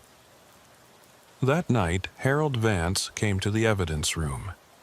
He brought his own equipment: cameras, sensors, recording devices I didn't recognize. We set everything up around the Treadwell evidence box and waited. At 11:45, the watch started running. Vance's sensors immediately began registering anomalies: temperature drops, electromagnetic fluctuations, something he called temporal displacement markers, though he didn't elaborate on what that meant. At 11:47, the watch stopped. The surveillance cameras went dark for 7 seconds. And when Vance checked his own equipment afterward, he found something that made him go very still. "Look at this," he said, showing me one of his devices. It displayed a waveform, tracking something he called causality patterns. The graph showed a smooth line, then a sharp disruption at exactly 11:47. This indicates a break in the normal flow of cause and effect. For those few seconds, the surveillance cameras went dark, and during that gap, events were altered. What kind of events? Small ones. Details. But enough to change the factual record. He looked at me seriously. "Agent Finch, I think what we're dealing with here is some form of temporal echo. The watch isn't just running, it's replaying the moment of death. And each time it does, it's slightly altering the past, pulling the official record toward its own frozen moment. That's impossible. So is everything else you've shown me. But the evidence is clear. Something about Marcus Treadwell's death left an imprint, a kind of wound in time itself. And that watch is the focal point, endlessly repeating those final 2 minutes." He packed up his equipment, his expression troubled. "I'll write up my findings, but I doubt anyone will take them seriously. This kind of phenomenon, if that's even the right word, it doesn't fit into any official framework. The Bureau won't know what to do with it." After he left, I sat alone in the evidence room, staring at the watch. It sat there in its evidence bag, stopped at 11:47, innocent and mundane. Just an old Timex, worn smooth by years of use. But every night, for 2 minutes, it came back to life. And every time it did, it changed something. Small details in the case file. Minor alterations to the official record. The question I couldn't answer was why. What was the watch trying to do? What was Marcus Treadwell's death trying to tell us? The answer would come soon enough. But when it did, I'd wish I'd left the watch alone in its evidence bag, stopped forever at the moment of its owner's death. The alterations to the case file accelerated. What had started as minor changes, a shifted time estimate, slightly reworded descriptions, became more substantial. Witness statements that I'd photographed just days earlier now contained different details. The crime scene diagram showed the body in a slightly different position. The ballistics report listed a different angle of entry for one of the bullets. I documented everything obsessively, taking photographs of the physical files every day, comparing them to my earlier documentation. The changes were undeniable. The case file was being rewritten, one detail at a time, and the only common factor was the watch and its nightly 2-minute run. Rex and I brought Harold Vance back for another observation. This time, He focused his equipment on the physical case file itself, sensors pointed at the documents while we waited for 11:45. When the watch started running, Vance's equipment lit up like a Christmas tree. He gestured frantically at one of his screens, which showed what looked like heat signatures moving across the surface of the documents. "Do you see that?" he whispered, though we were alone in the evidence room. "It's like the text is being rewritten in real time." I leaned over his shoulder, watching the thermal display. Hot spots appeared and disappeared on the pages, moving slowly across the text. When I looked at the actual documents, I couldn't see anything changing, but Vance's sensors were recording something invisible to the naked eye. At 11:47, the watch stopped. The surveillance cameras went dark for 8 seconds, longer than before. When they came back online, Vance immediately checked the case file. "Here," he said, pointing to a sentence in the detective's initial report. "This is new. This wasn't here an hour ago." He was right. The sentence described a witness who'd heard arguing from Treadwell's apartment around 11:40. I checked my photographs. In every previous version, that witness hadn't mentioned hearing anything unusual. "The file is retroactively creating evidence," Vance said quietly, "building toward something. Each night, it adds new details, changes existing ones. It's constructing a different version of events. But why? What's the point? I don't know. But whatever happened to Marcus Treadwell, his death left an imprint powerful enough to manipulate physical reality, and that watch is the mechanism, ticking away toward some conclusion we haven't seen yet." That night, after Vance left, I couldn't sleep. I kept thinking about the case file, about how it was changing. The new details weren't random. They were coherent, logical, building on each other. It was as if the watch was telling us a story, one detail at a time, rewriting the past to reveal something that had been hidden. The next morning, I went back to the original detective and asked about the witness who'd heard arguing. Detective Wexler sounded confused on the phone. "What witness?" "We didn't have anyone report hearing arguments." "It's in your initial report. A neighbor? Apartment 3B heard raised voices around 11:40. There was a pause. "Agent Finch, I wrote that report myself. There was no such witness. Nobody heard anything unusual that night. Could you pull up your copy and check?" Another pause, then quietly, "Hold on." I waited, listening to the sound of keyboard typing. When Wexler came back on the line, his voice had changed. "It's here, in my report. The witness statement from apartment 3B. He sounded shaken. "But I didn't write this. I've never seen this before. How is this possible?"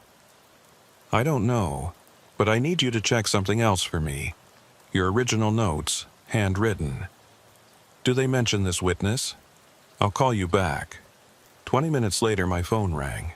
Wexler's voice was tight, controlled panic barely contained. "My notes don't mention it, but my typed report does. And when I pulled up the digital copy from our database, it's there too, like it's always been there. Someone could have hacked the database and replaced the physical copy in my file cabinet and changed my typed report in a sealed case folder." He took a shaky breath. "Agent Finch, what the hell is going on with this case?" I couldn't tell him about the watch. He'd think I was insane.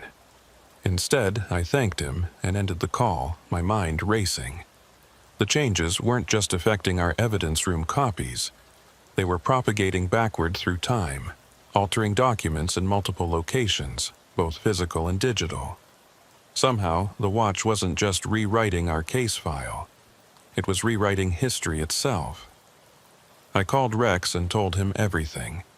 He listened in silence, then said simply, "We need to see what it's building toward. Tonight, we watch the file continuously. Document every change, no matter how small." That night, Rex, Carmine, and I gathered in the evidence room at 11 p.m. We had 6 cameras set up, all focused on the open case file. We photographed every page, time-stamping everything. Then we waited. At 11:45, the watch started running. The temperature in the room dropped noticeably. The fluorescent lights dimmed, and on the pages of the case file we saw something that made my blood run cold. The text was moving. Not obviously, you had to stare directly at it to see. But individual letters were shifting, rearranging themselves. Words were being inserted and deleted. Whole sentences were rewriting themselves in real time. We watched, transfixed, as the crime scene report transformed before our eyes. The estimated time of death shifted again, now reading 11:44 to 11:48. A new witness appeared in the statement list, someone from apartment 4C who'd seen a man leaving Treadwell's building at 11:48. And then, most disturbing of all, a new piece of evidence was documented.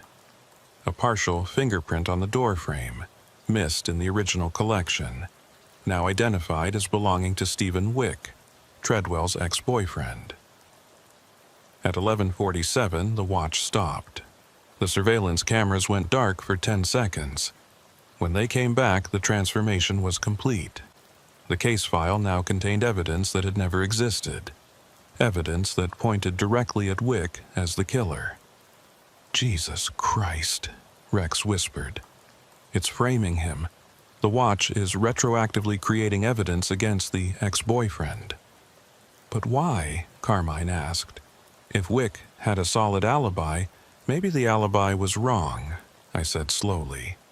"Or maybe the watch is showing us what really happened, evidence that was missed or overlooked." I called Detective Wexler again, waking him up at midnight.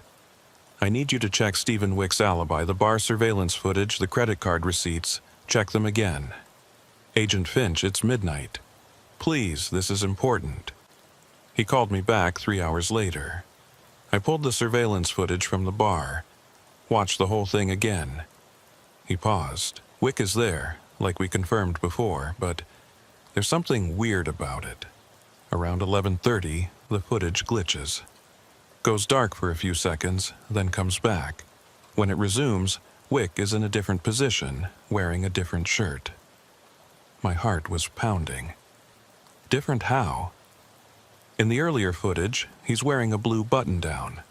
After the glitch, it's a black t-shirt. But the timestamp doesn't jump. The clock runs continuously. It's like the footage was edited, but the metadata shows no tampering. What about the credit card receipts? Still show purchases at the bar from 10 p.m. to 1 a.m. But now that I'm looking at them again, the signatures look different, like they were signed by different people. The alibi was falling apart. Or rather, it had always been false, and now reality was correcting itself to show the truth. Stephen Wick hadn't been at that bar. He'd been at Marcus Treadwell's apartment, and somehow he'd manufactured an alibi that had fooled everyone. Until a stopped watch started running again. "You need to bring Wick in for questioning," I told Wexler. "Something's wrong with this case. The evidence is changing, and it's all pointing at him." "Evidence doesn't just change, Agent Finch. I know, but this time it did. Trust me on this." The next day, Detective Wexler called Stephen Wick in for a follow-up interview. I sat in the observation room with Rex, watching through the one-way mirror as Wexler walked Wick through his timeline for the night of the murder. Stephen Wick was a thin man in his late 30s, well-dressed, carefully composed. He answered every question smoothly, reciting his alibi with the confidence of someone who'd told the story many times. I was at Rusty's on 9th Avenue from about 10 p.m. until closing. I met some friends, had a few drinks. You've seen the surveillance footage. You know I was there. "We have," Wexler said. "But I'm curious about something. You said you were wearing a blue shirt that night." Wick hesitated, just for a fraction of a second. "Yes, blue button-down. Why?" "The surveillance footage shows you in a black t-shirt. After 11:30. "That's not possible," I was wearing blue all night." Wexler slid a photo across the table, a still from the surveillance footage. "This is you at 11:45 p.m., black t-shirt. Can you explain that?" Wick stared at the photo, his composed expression cracking. I don't know. Maybe I changed shirts. Maybe I spilled something." "Did you leave the bar at any point during the evening?" "No, I was there the whole time." "The bartender doesn't remember you. I showed him your photo. He worked that night, and he doesn't remember serving you. He probably just forgot. It was months ago." Wexler leaned forward. "Stephen, I'm going to ask you directly. Did you go to Marcus Treadwell's apartment on the night of August 15th? "No, I told you I was at the bar." "Your fingerprint was found on his door frame." Wick went very still. "That's not possible. We have a partial print, matched it to your file from your previous arrest for vandalism. You were at Treadwell's apartment that night." "I wasn't."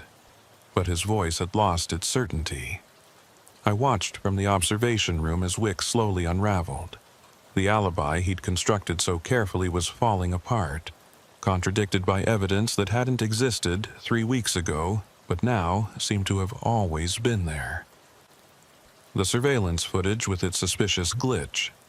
The fingerprint that had been missed in the original collection. The witness who'd seen someone matching Wick's description leaving the building.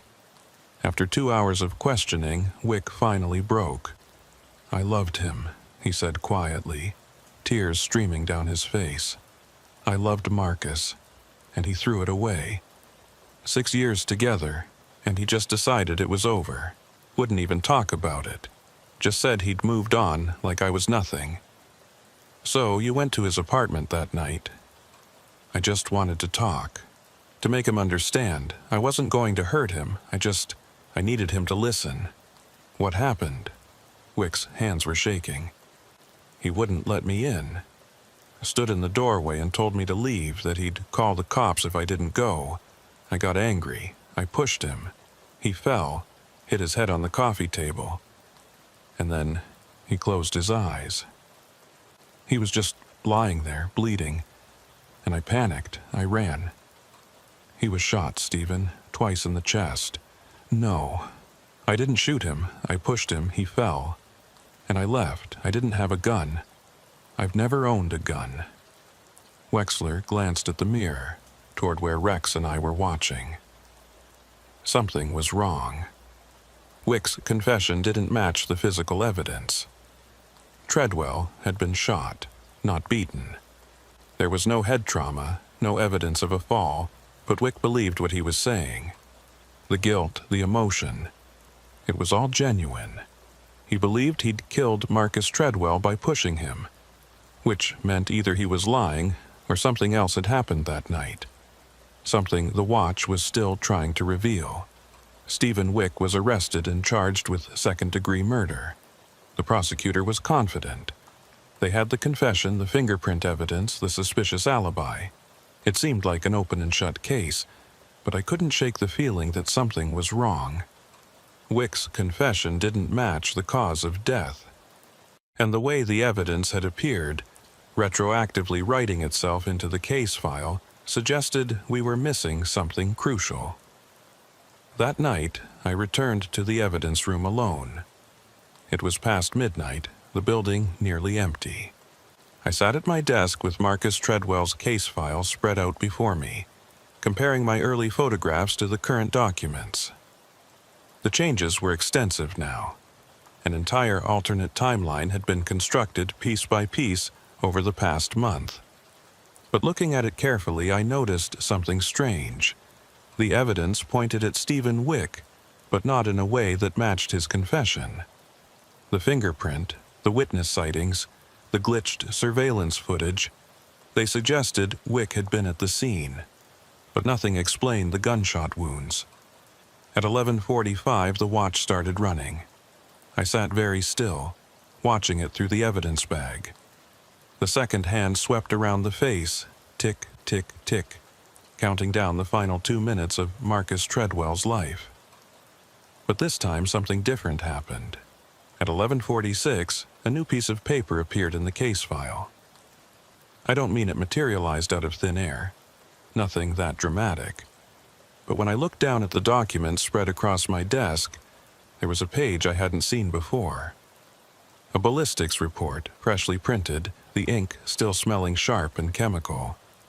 I picked it up with shaking hands. The report analyzed the bullets recovered from Marcus Treadwell's body. According to the analysis, the striations on the bullets matched a weapon registered to someone other than Stephen Wick. The gun belonged to Marcus Treadwell himself. I stared at the report, my mind racing. Treadwell had owned a firearm. A 9mm pistol, registered legally, kept in his apartment for protection. The original case file hadn't mentioned it, probably because it hadn't been found at the scene. The killer had taken it. But according to this new report, the bullets in Treadwell's body had come from his own gun. At 11:47, the watch stopped. The surveillance cameras went dark for 15 seconds, longer than ever before. When they came back online, I looked at the case file and found more new material. A witness statement from apartment 2A. The neighbor had heard two men arguing, followed by the sound of a struggle, then a single gunshot, a pause, then a second gunshot. Wick had pushed Treadwell. Treadwell had fallen, hit his head, been stunned or unconscious. And then someone else had entered the apartment and shot him twice with his own gun. Someone who'd been there all along, watching. I pulled up the surveillance footage from Treadwell's building, the original recordings from the night of the murder. The footage showed Wick arriving at 11:40, entering the building. He left at 11:46, running, clearly panicked. But at 11:47, someone else left the building. A figure in dark clothing, face obscured by a hood. They walked calmly, unhurried, carrying what might have been a bag or package. I watched the figure disappear down the street, and I realized what the watch had been showing us all along. Stephen Wick had been there. He'd pushed Treadwell, panicked, and fled. But he hadn't killed him. Someone else had. Someone who'd entered the apartment after Wick left, found Treadwell injured and vulnerable and executed him with his own weapon. The watch had been trying to tell us that from the beginning.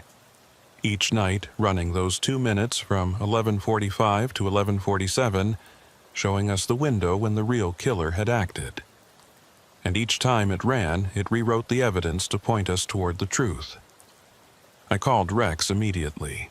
He was at the office within 30 minutes, and together we went through the new evidence.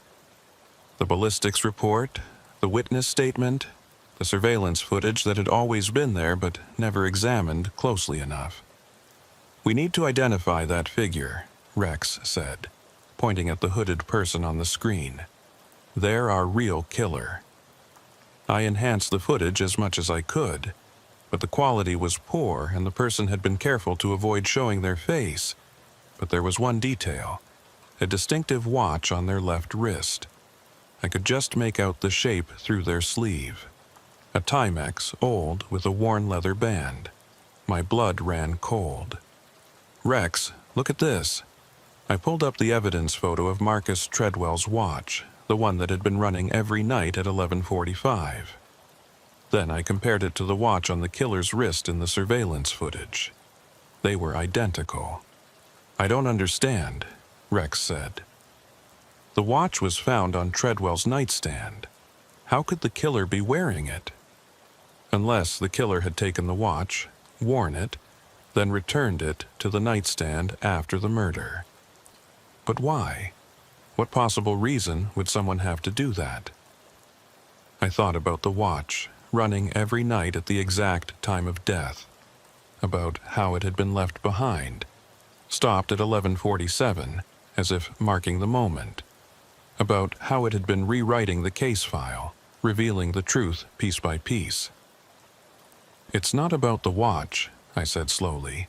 "It's about the time.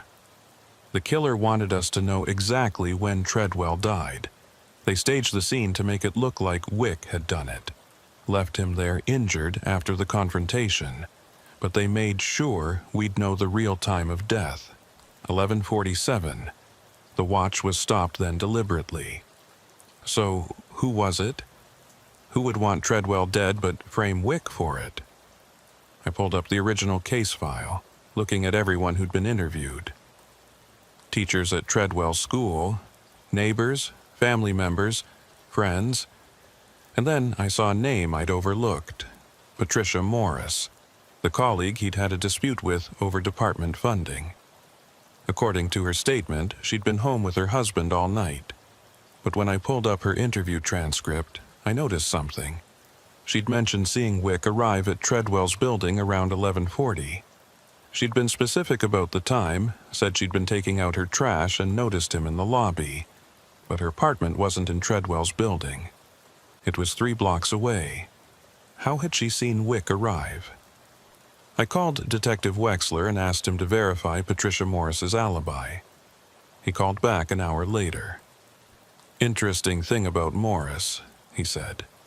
"Her husband confirms she was home all night. But when I pressed him on the timing, he got vague. Said maybe she'd gone out briefly, he couldn't remember exactly. He seemed nervous. Can you bring her in for questioning?" "Based on what? A suspicious watch and a vague timeline?" "Based on new evidence, trust me on this. Patricia Morris came in voluntarily the next day. She was a small woman, mid-40s, with sharp eyes and a defensive posture. Detective Wexler and I interviewed her together. 'Miss Morris,' I said, 'can you tell us again where you were on the night of August 15th?' "At home.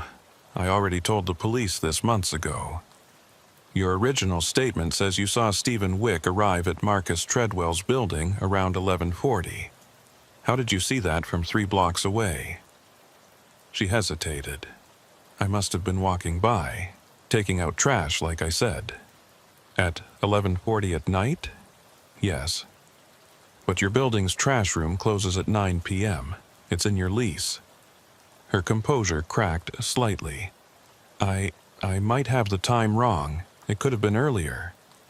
I slid a photograph across the table. The surveillance footage still, showing the hooded figure leaving Treadwell's building at 11:47. "This is you, Miss Morris. We can prove it. The watch on your wrist matches one found at the scene. Your height and build match. And we have a witness who places you near Treadwell's apartment at 11:45. That's not me. I was home. We also have the murder weapon, Treadwell's own gun, which you took from his apartment. We found your fingerprints on the grip. That was a lie. We didn't have the gun, and the fingerprint evidence was part of the watch's retroactive writing. But Morris didn't know that. Her face went pale. "You can't have my prints. I wore gloves." The room went silent. Wexler and I exchanged glances. She'd just confessed. "Why don't you tell us what really happened?" I said gently. Patricia Morris sat very still for a long moment. Then she started talking. She'd been having an affair with Marcus Treadwell for 2 years. It had started as a professional relationship. They were both math teachers at the same school and evolved into something more. She'd fallen in love with him. He'd promised to leave Stephen Wick to start a life with her. But when he finally broke up with Wick, it wasn't to be with Patricia.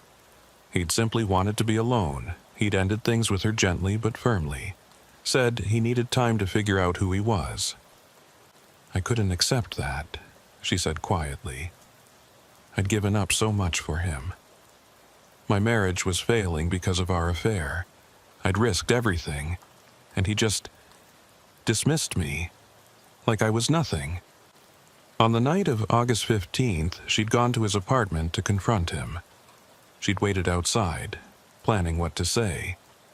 And then she'd seen Stephen Wick arrive, watched him argue with Treadwell in the doorway. She'd seen Wick push Marcus, seen Marcus fall and hit his head. "I thought Wick was going to kill him, but he just ran. Left Marcus there on the floor, bleeding. I went inside to help, to call an ambulance. But when I got there, she closed her eyes. Marcus looked up at me, and he said, "Not you, anyone but you," like I was the last person he wanted to see. "So you shot him?" I don't know what happened. I was so angry, so hurt. I saw his gun on the table. He'd gotten it out when Wick was pounding on the door, put it down when Wick left, and I just picked it up. I didn't even think. I just wanted the pain to stop. She'd shot him twice. Then she'd panicked, realizing what she'd done. She'd taken his watch, the one he'd worn every day, the one she'd given him as a gift early in their affair, and put it on her own wrist. Some impulse to take something of his, to prove to herself that he'd been real, that what they'd had was real. Then she'd left, calmly walking out of the building. She'd stopped on the street to set his watch to 11:47, the exact moment he'd died, before returning it to his nightstand later that night when the police had briefly left the scene unattended. She'd wanted to mark the moment, to memorialize it somehow. "I loved him," she said, tears streaming down her face. "I killed him, but I loved him." Patricia Morris was arrested and charged with first-degree murder. Stephen Wick was released. The charges dropped. The case that had been cold for 3 months was finally closed. But the watch kept running. Every night at 11:45 it would start.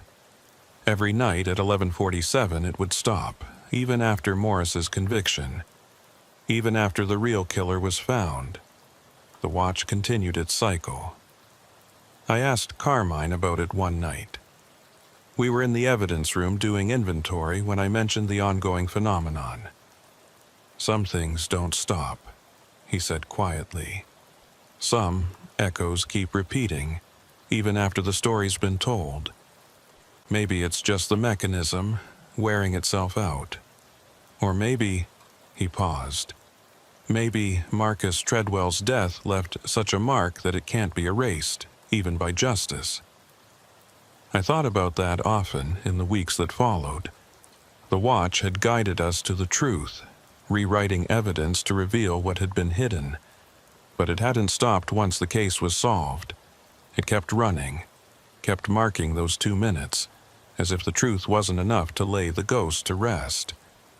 3 months after Patricia Morris's conviction, the watch finally wound down. It ran its cycle one last time, 11:45 to 11:47, and then stopped permanently. No amount of winding could restart it. The mechanism had simply given up, exhausted by its impossible task. The surveillance cameras stopped glitching that same night. The temperature in the evidence room returned to normal. The case file stopped changing. Everything returned to baseline, as if nothing unusual had ever happened. I kept the watch, though. Filed a request to retain it as a personal item after the case was fully closed and the evidence was no longer needed. Nobody questioned it. Just another piece of junk from a solved murder. Nothing special. But I keep it in my desk drawer at home. Sometimes, late at night, I'll take it out and look at it. The crystal is still cracked. The leather band is still worn. The hands are still frozen at 11:47. And I'll think about Marcus Treadwell, a man who died because he was loved by the wrong people. About Stephen Wick, who carried guilt for a crime he didn't commit. About Patricia Morris, whose love turned to murder in a moment of rage and pain. And about the watch that kept time in impossible ways, rewrote the past to serve the truth, and finally stopped when its work was done. Rex asked me once if I believed what had happened, if I really thought the watch had somehow manipulated reality, or if there was some rational explanation we'd missed. I told him I didn't know, that I'd seen the evidence, documented the changes, witnessed things that shouldn't be possible, but I couldn't explain them in any way that made sense. "Maybe it doesn't need to make sense," he said. "Maybe some things just happen, and we do our best to document them, and then we move on." He's probably right. but I can't move on entirely, because I remember standing in the evidence room at 11:46, watching text rewrite itself on paper. I remember the watch starting without being wound, running for exactly 2 minutes, stopping at the precise moment of death. I remember evidence changing, reality shifting, the past becoming fluid. And I know, with absolute certainty, that Marcus Treadwell's watch was trying to tell us something. That objects can carry intention, memory, purpose. That the dead don't always stay silent. The case is closed. The killer is in prison. Justice has been served. But sometimes, late at night, I'll be working in the evidence room and I'll feel a chill. The lights will flicker slightly, and I'll glance at my own watch and see that it's 11:47. And I'll think, somewhere in this room, in some box on some shelf, another object is waiting. Another piece of evidence carrying something it shouldn't. Telling a story nobody's listening to yet. Because that's what I learned from the Marcus Treadwell case. That evidence rooms aren't just storage facilities for physical objects. They're museums of violence, repositories of final moments, warehouses of unfinished business. And sometimes, when the evidence wants to speak, it finds a way. Even if that way violates everything we know about how the world works. Even if it requires rewriting the past, manipulating reality, breaking the laws of physics and causality. The truth, I've learned, is patient. It waits in evidence bags and file folders, in stopped watches and flickering lights. It waits for someone to listen, someone to notice the impossible details, someone willing to follow the evidence even when it leads somewhere rational thought can't follow. Marcus Treadwell's watch spoke for 2 months before falling silent. Other items in this evidence room might speak for years, or decades, or forever. I just have to listen. And late at night, when the building is empty and the fluorescent lights hum overhead, I do. I listen to the silence between things, to the empty spaces where sound should be. I watch for movement in still objects, for text that rewrites itself, for clocks that run without springs. Because I've seen evidence come alive once, and I know, with the certainty of someone who's witnessed the impossible, that it can happen again. The watch sits in my desk drawer at home, stopped forever at 11:47. But sometimes in the deep hours of night I'll wake up and think I hear it. That faint tick, tick, tick of mechanical movement, marking time that doesn't exist anymore. And I'll lie there in the dark, listening, waiting for the 2 minutes to pass, waiting for 11:47, the moment when everything changed, the moment that keeps happening over and over, in evidence rooms and case files and the impossible spaces between what was and what should have been. The debt is paid. The story is told. The case is closed. But the watch remembers. And so do I.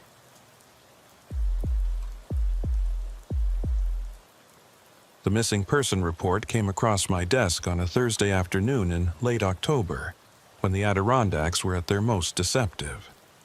All those reds and golds and burnt oranges, like the mountains were trying to distract you from what they really were. 6 million acres of wilderness where people disappeared and sometimes never came back. I'm Jonas Mercer, field analyst for the FBI's Albany office. I don't carry a gun. I carry databases, geographic profiles, and a laptop that weighs more than most service weapons. My job is to sit in climate-controlled rooms and tell agents where to look. But sometimes, when a case gets strange enough, they send me out to look myself. The office was quiet that afternoon. Most of the field agents were out working cases, and the administrative staff had that glazed look people get when they're counting down the hours until Friday. Outside my window, Albany looked gray and tired. The kind of autumn day where the sun never quite breaks through the clouds.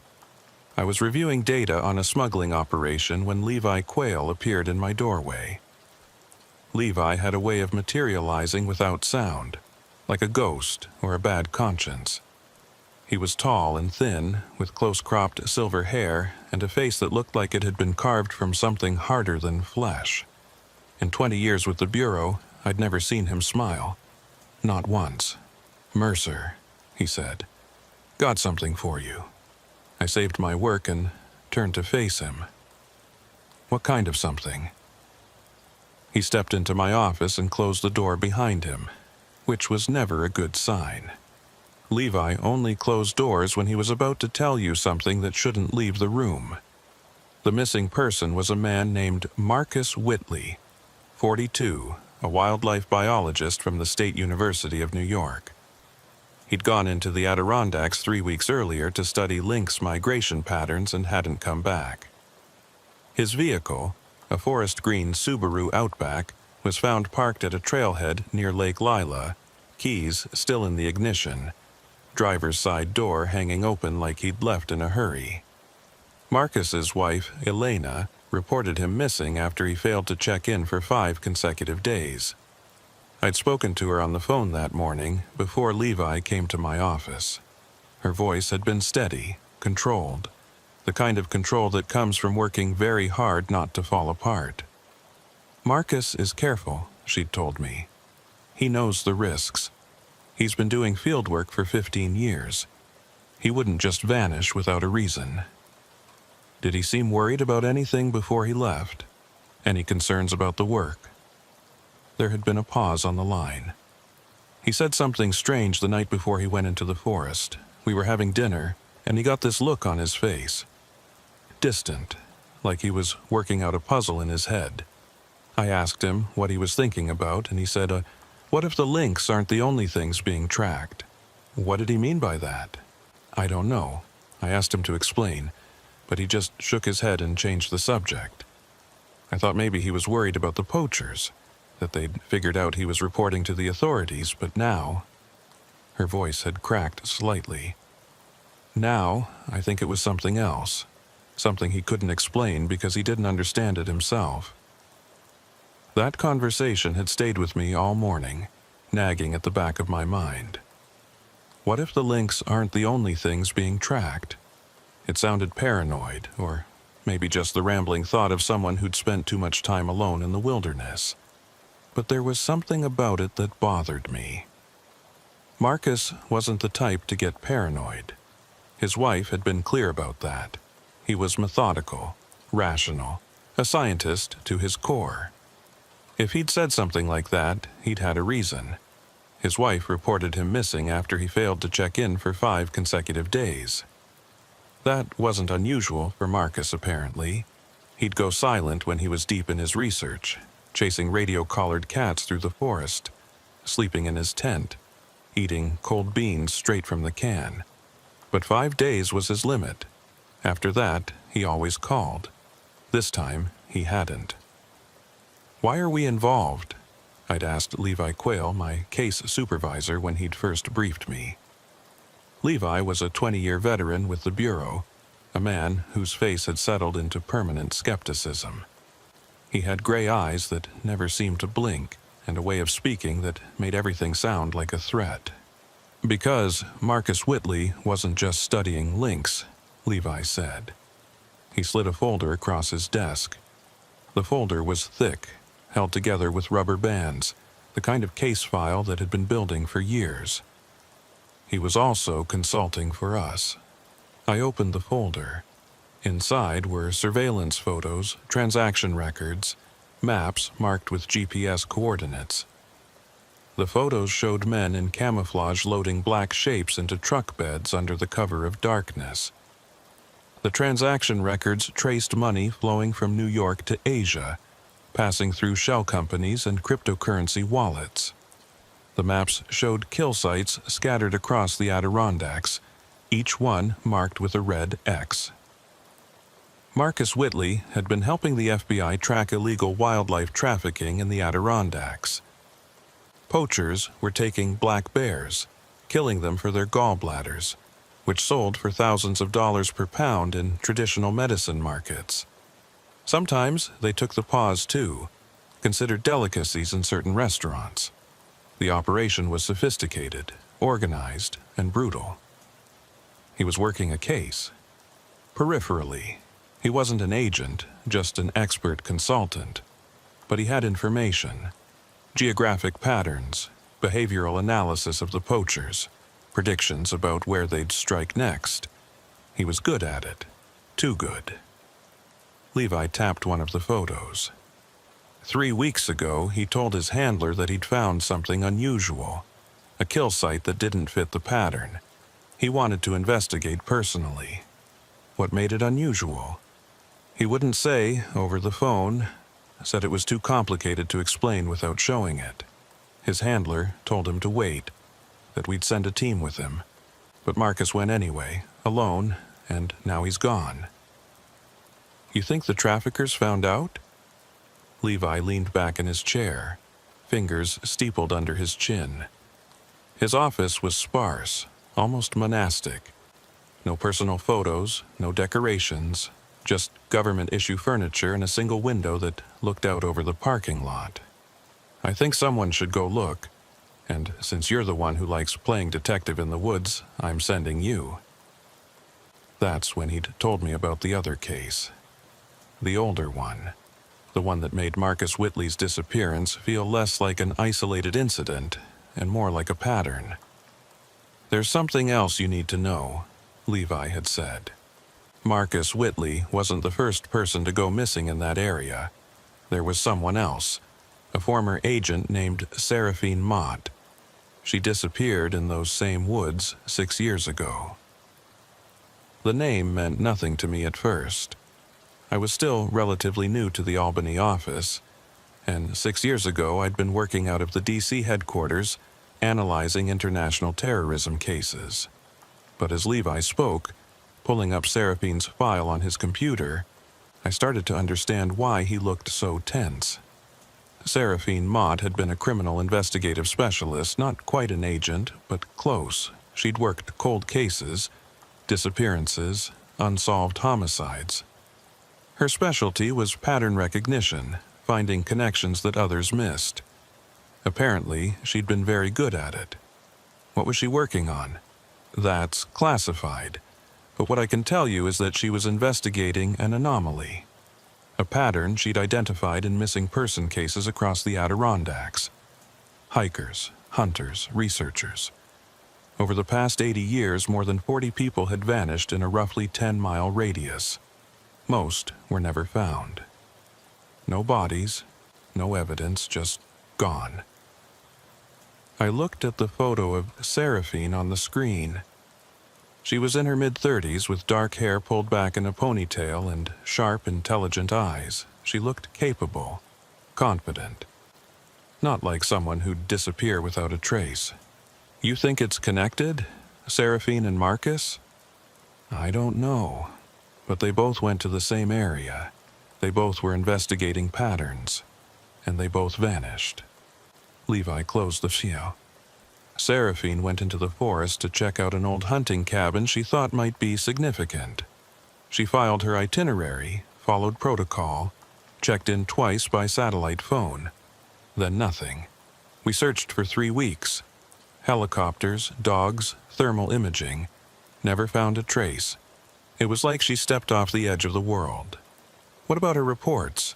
What did she say about the pattern she'd found? Levi's expression darkened. That's the problem. Toward the end, her reports got strange. She started talking about things that didn't make sense. Temporal anomalies. Recursive patterns.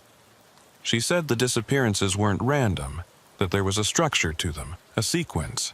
But she couldn't explain what that meant. Just that it was important, that someone needed to understand it before it was too late. Too late for what? She never said.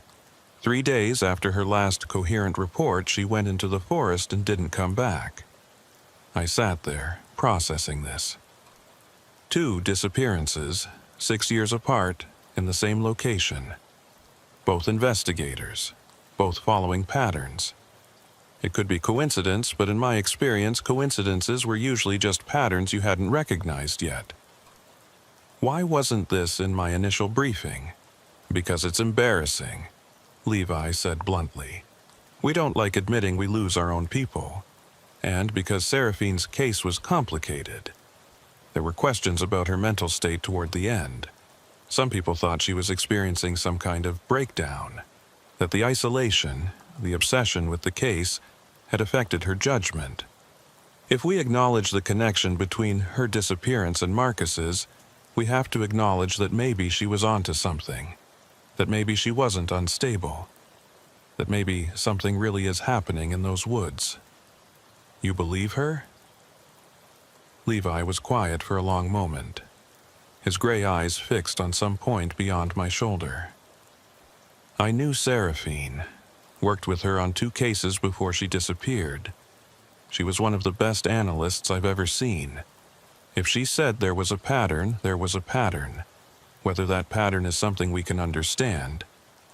He shook his head. That's what I need you to find out. That's how I found myself driving north on Route 30 2 days later, watching the trees close in on both sides of the road like they were trying to swallow it. The Adirondacks have a way of making you feel small. These mountains are old, older than the Rockies, worn down by time into something more subtle and more patient. They don't announce themselves, they just wait. The drive took 4 hours. I left Albany in the pre-dawn darkness, my rental car loaded with gear I'd requisitioned from the field equipment locker. Tent, sleeping bag, water filtration system, first aid kit, climbing rope, emergency beacon. Everything I might need to survive in the wilderness for a week. I'd also brought my laptop, 2 external hard drives full of case files, and a portable solar charger. If I was going into the forest, I was bringing my work with me. The highway was mostly empty at that hour. A few long-haul trucks, their headlights cutting through the darkness like searchlights. The occasional car heading in the opposite direction, people fleeing the mountains for the cities. I passed through small towns that looked like they'd been abandoned decades ago and were only now being slowly repopulated by people who couldn't afford to live anywhere else. Gas stations with rusted pumps, motels with half their letters burned out, diners that might have been charming once but now just looked defeated. As the sun came up, the landscape changed. The flat, agricultural land around Albany gave way to rolling hills, then to something more dramatic. The Adirondacks aren't technically mountains in the geological sense. They're a dome of ancient rock that's been pushed up from below, then carved by glaciers into the shapes we see today. The result is a landscape that feels simultaneously ancient and unstable, like it might shift under your feet at any moment. I stopped for breakfast in a town called Speculator, population 800 and change. The diner was one of those classic upstate New York establishments, all chrome and red vinyl, with a menu that probably hadn't changed since 1975.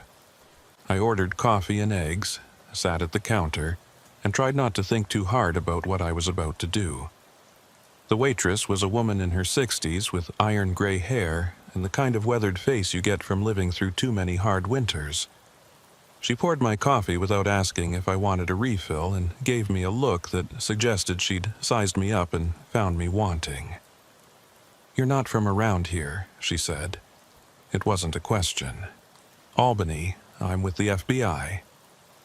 I showed her my credentials, more out of habit than necessity. She glanced at the badge, unimpressed. "You're the 3rd person from the government who's come through here this month asking about the missing biologist. Who else came?" "State police, forest rangers. They all asked the same questions, looked at the same maps, drove up to the same trailhead. None of them found anything." She topped off my coffee. "You're not going to find anything either." "Why do you say that?" "Because people who go missing up there don't want to be found, or can't be. Either way, it's the same result." She moved away to serve another customer, leaving me alone with my eggs and that cryptic statement. I finished my breakfast and got back on the road. The last stretch to Long Lake took another hour, the road narrowing to 2 lanes and then effectively to 1 as the forest pressed in from both sides. The trees here were different from the forests I was used to. Denser, darker. The pines and hemlocks grew so close together that even in late October, with many of the hardwoods bare, the forest felt oppressive, like it was watching you, waiting for you to make a mistake. I arrived at the ranger station in the village of Long Lake just before sunset. The ranger on duty was a woman in her 50s named Carol Dennison, with iron gray hair pulled back in a braid and the kind of weathered face you get from spending most of your life outside. FBI? She said when I showed her my credentials. She didn't sound impressed. Her office was small and cluttered, every surface covered with maps, permits, incident reports. A radio crackled quietly in the corner, occasionally burping out static-laden communications from rangers in the field. You're the 3rd person who's asked about Marcus this week. Who else came looking? His wife. Came up here 4 days ago, desperate for answers.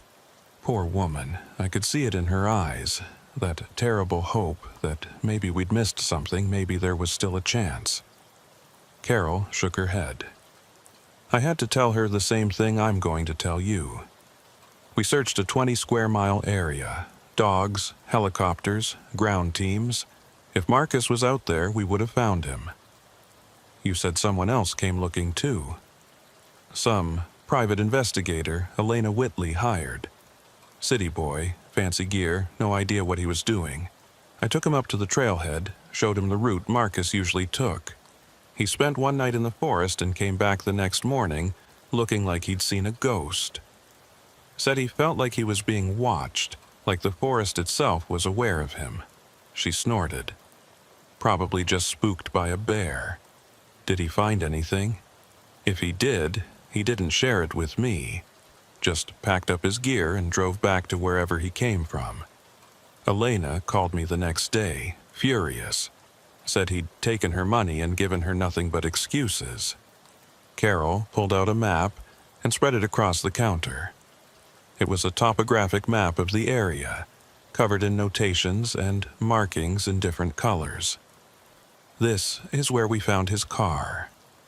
She tapped a spot near the southern edge of Lake Lila. This is the route he usually took when he was tracking the lynx.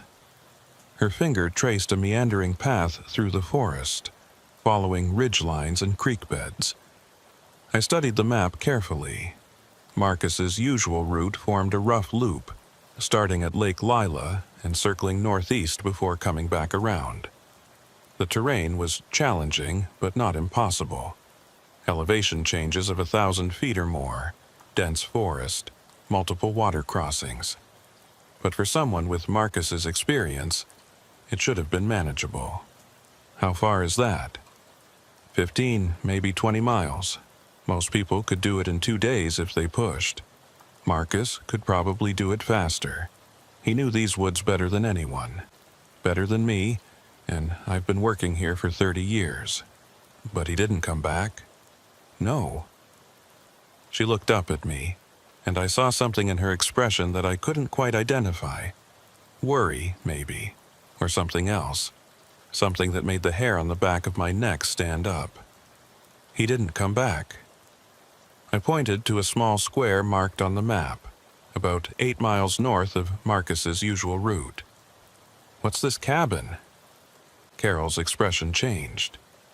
It was subtle, just a slight tightening around her eyes, but I'd been trained to notice micro-expressions. Whatever this cabin represented, it made her uncomfortable. Abandoned hunting lodge. Been there since the 30s, I think.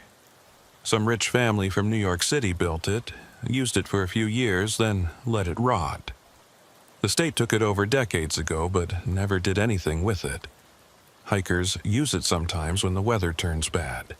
We're supposed to keep it maintained, but... She shrugged. Budget cuts. We barely have enough staff to cover the main trails, let alone worry about some old cabin in the middle of nowhere. Could Marcus have gone there? Could have. but there's no reason he would. It's off his usual route, way off. He'd have to deliberately decide to go there, and I can't think of why he would. But I could. If Marcus had found something unusual, something that didn't fit the pattern of the poaching operation, he might have wanted to investigate somewhere remote, somewhere away from the areas where poachers were active. The cabin would be perfect for that. When's the last time anyone checked on the cabin? Carol frowned, thinking. Must be 2-3 years ago. There was a hiker who got injured near there, broke his ankle. Ranger went out to assist, said the cabin was still standing, but pretty run down. Why? Just curious. I took out my phone and photographed the map, making sure to capture the cabin's location. Mind if I borrow this? I can make you a copy. Carol went to an ancient photocopier in the corner and fed the map through. While she worked, I looked at the incident reports pinned to a corkboard on the wall. Most were routine. Medical emergencies, lost hikers, wildlife encounters. But one caught my eye. It was from 6 years ago. A request for search and rescue assistance for a missing federal investigator named Seraphine Mott. The report listed her last known location as approximately 2 miles southeast of the hunting cabin. "This investigator," I said, pointing to the report. "Do you remember her?" Carol glanced over, and again I saw that flicker of discomfort. "I remember. Hard to forget." She was thorough, professional, asked a lot of questions about the cabin, about people who'd gone missing in the area, said she was working on a long-term project, some kind of historical analysis. Did she seem, I searched for the right word, unstable? Not at all. She seemed more grounded than most of the agents I deal with, knew exactly what she was looking for, or thought she did. Carol handed me the photocopied map. "Look, I don't know what you're expecting to find out there, but be careful. Those woods have a way of getting inside your head. You're out there alone for too long, you start hearing things, seeing things. Your mind plays tricks. I've done wilderness survival training. I know how to handle isolation. I'm not talking about survival training, I'm talking about something else." She looked at me directly, her eyes serious. "There's a reason the native people avoided that area. The Mohawk called it the place where time forgets. They said strange things happened there. People would go in and come out different, or not come out at all. You believe that? I believe that 43 people have disappeared in a 10-mile radius over the past 80 years. I believe that's statistically unlikely to be coincidence, and I believe that if you're smart, you'll be very, very careful."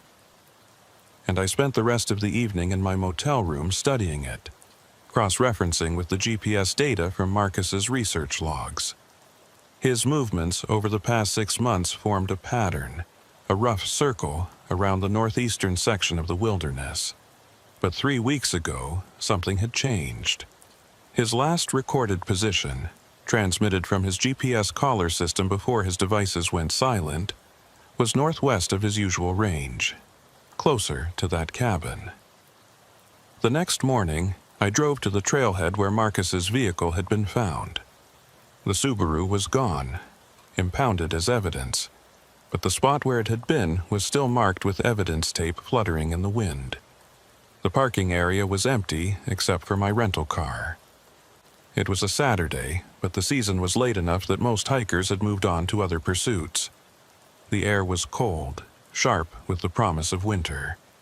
I could see my breath, and the ground was hard with frost. Above, the sky was a pale gray, clouds moving fast from north to south. Weather was coming in, maybe snow. I needed to move fast if I wanted to reach the cabin before the storm hit. I shouldered my pack. 40 pounds of gear. Tent, sleeping bag, food, water filtration, first aid, satellite phone, laptop, portable solar charger, evidence collection kit. I'm not an outdoorsman by training, but the Bureau makes sure its analysts can handle themselves in the field. I'd done survival training in Quantico, learned to navigate by compass, to purify water, to recognize hypothermia before it killed me. Still, as I entered the forest and the trailhead disappeared behind me, I felt the weight of the silence. The Adirondacks in late October are quiet. Most birds have migrated. The insects are dead or dormant. What you hear is wind in the pines, your own footsteps, and nothing else. The trail was well marked at first, blue blazes painted on trees every 100 yards or so. I made good time, following the path along a creek that ran cold and clear over smooth stones. The forest here was mixed hardwood and conifer, the maples and birches already bare, their leaves forming a thick mat on the ground that muffled my footsteps. After about 2 miles, the trail began to climb. The blazes became less frequent, and the path itself grew narrower, harder to follow. I had to duck under low branches, climb over deadfall, push through sections where the forest had reclaimed what had once been a clear route. I stopped to check my GPS. I was making decent progress, averaging about 2 miles per hour. At this rate, I'd reach the cabin by late afternoon. I took a drink from my water bottle, ate a protein bar, then continued. The forest changed as I climbed higher. The hardwoods gave way to spruce and balsam fir, their branches heavy with old man's beard lichen. The air smelled of resin and decay, that distinctive scent of northern forest. Through breaks in the canopy, I could see ridgelines in the distance, dark against the pale sky. I thought about Marcus making this same journey 3 weeks ago. What had he been thinking about? Had he been worried or excited? Had he known he was walking into something he wouldn't come back from? And what about Seraphine, 6 years before that? She'd been following a pattern, chasing connections between disappearances. Had she felt the same sense of unease I was feeling now, that subtle wrongness in the air? By early afternoon, I'd covered about 8 miles. The trail had disappeared completely now, degraded into a faint suggestion of a path that might have been made by deer rather than humans. I was navigating by GPS and compass, following the coordinates Carol had given me for the cabin.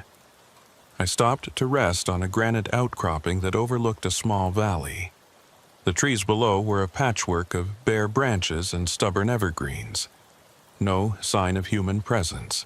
No smoke, no structures. Just forest, endless and indifferent. The silence was profound. Not peaceful. Something else. Expectant, maybe. Like the forest was holding its breath, waiting for something to happen. I pulled out my satellite phone and called Levi. "Mercer," he said. The connection was scratchy, full of static and delay. "Where are you?" "About halfway to the cabin. I'm making decent time." "Find anything?" "Not yet, but I'm not sure what I'm looking for." I paused, trying to articulate the feeling I'd been having all day. "Levi, there's something off about this place. I can't explain it. It's like the forest doesn't want me here." "That's called being alone in the wilderness, Mercer. Your brain starts playing tricks. Perfectly normal." "Maybe. But what if Seraphine was right? What if there really is something here, some kind of pattern we don't understand?" There was a long pause on the line. When Levi spoke again, his voice was careful, measured. "Mercer, I need to tell you something. Something that didn't make it into the briefing." I felt a cold thread of unease work its way down my spine. "What is it?" "Seraphine filed reports during her investigation. Detailed reports. I read them all after she disappeared, trying to understand what happened to her. Most of it was standard investigative work, but in her final report she wrote something that bothered me then and bothers me even more now." "What did she write?" "She said that the pattern she'd found wasn't just a pattern of disappearances. It was a pattern of investigation. Every person who went missing had been looking for someone else who'd gone missing. It was a chain, going back decades. Someone disappears. Someone goes looking for them, and that person disappears too. Over and over. And she said... He paused. She said she was afraid she was about to become the next link in the chain. The forest around me seemed to darken, though the light hadn't changed. And then she disappeared. 3 days after filing that report. And now Marcus is gone. And you're out there looking for him. I understood what he was saying. I was potentially the next link in the chain. If the pattern was real, if it had some kind of, what? Agency? Purpose? Then I was walking directly into it. Why didn't you tell me this before I left? Because I wasn't sure it mattered. I thought Seraphine was seeing patterns that weren't there, connections that were just coincidence. But now, another pause. Now I'm not so sure. If you want to abort, come back. I won't question it. I won't put it in your file. You can just walk away. I looked out at the valley, at the endless forest stretching to the horizon. Somewhere out there was the cabin, and maybe Marcus, and maybe answers. No, I said, I'm going to finish this. But Levi, if I don't check in by tomorrow night, send a team. A big team, and tell them to be careful. Mercer, I have to go. Battery's running low. I ended the call before he could argue. After the call ended, I sat there for a long time, listening to the forest. The wind had picked up, and the pines were making that low, rushing sound they make, like water moving through a pipe. I thought about Seraphine Mott, walking through these same woods, following some pattern she'd seen, convinced she was onto something, and then vanishing. I reached the cabin just as the sun was setting. It was exactly where the map said it would be, nestled in a small clearing surrounded by white pines. The structure was in better condition than I'd expected. 2 stories, built from logs that had grayed with age but still looked solid. A stone chimney rose from one end. The windows were intact, covered with wooden shutters. A small porch ran along the front, sagging slightly but not collapsed. The clearing itself was strange. Perfectly circular, maybe 50 feet in diameter, with the cabin at its exact center. The grass was dead and brown, but it had been mowed at some point, recently enough that I could still see the pattern. Who had been maintaining this place? I stood at the edge of the trees, watching the cabin. Something about it made me reluctant to approach. It looked too neat, too preserved, like it had been waiting for someone. The light was fading fast. If I was going to explore the cabin, I needed to do it now, before full dark. I adjusted my pack and walked across the clearing. The silence was absolute. No wind, no birds, no rustling in the undergrowth. Just my footsteps on dead grass, each one seeming unnaturally loud. I reached the porch and stopped. There were boot prints in the dust on the wooden planks. Recent prints, not yet degraded by weather. Someone had been here within the past few days. Maybe Marcus. Maybe someone else. I approached carefully, one hand on the pepper spray on my belt.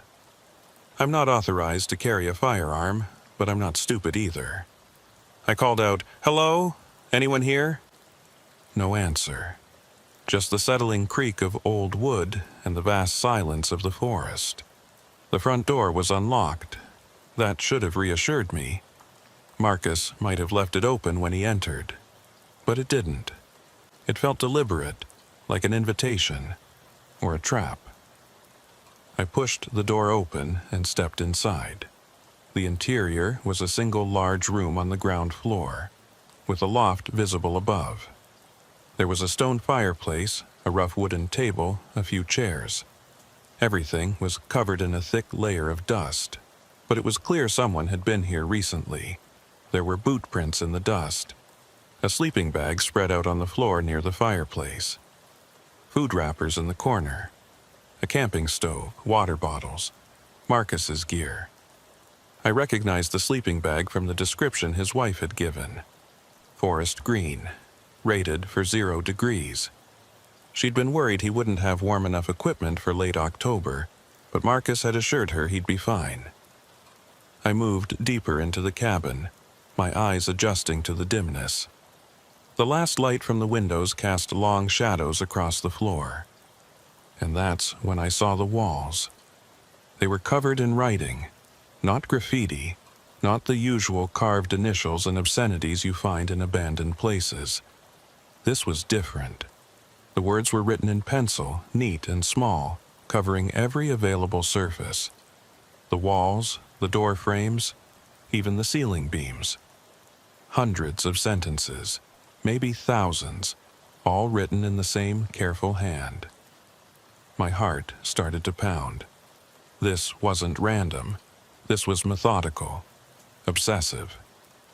Someone had spent hours, maybe days, filling every inch of surface with text. I stepped closer and started reading.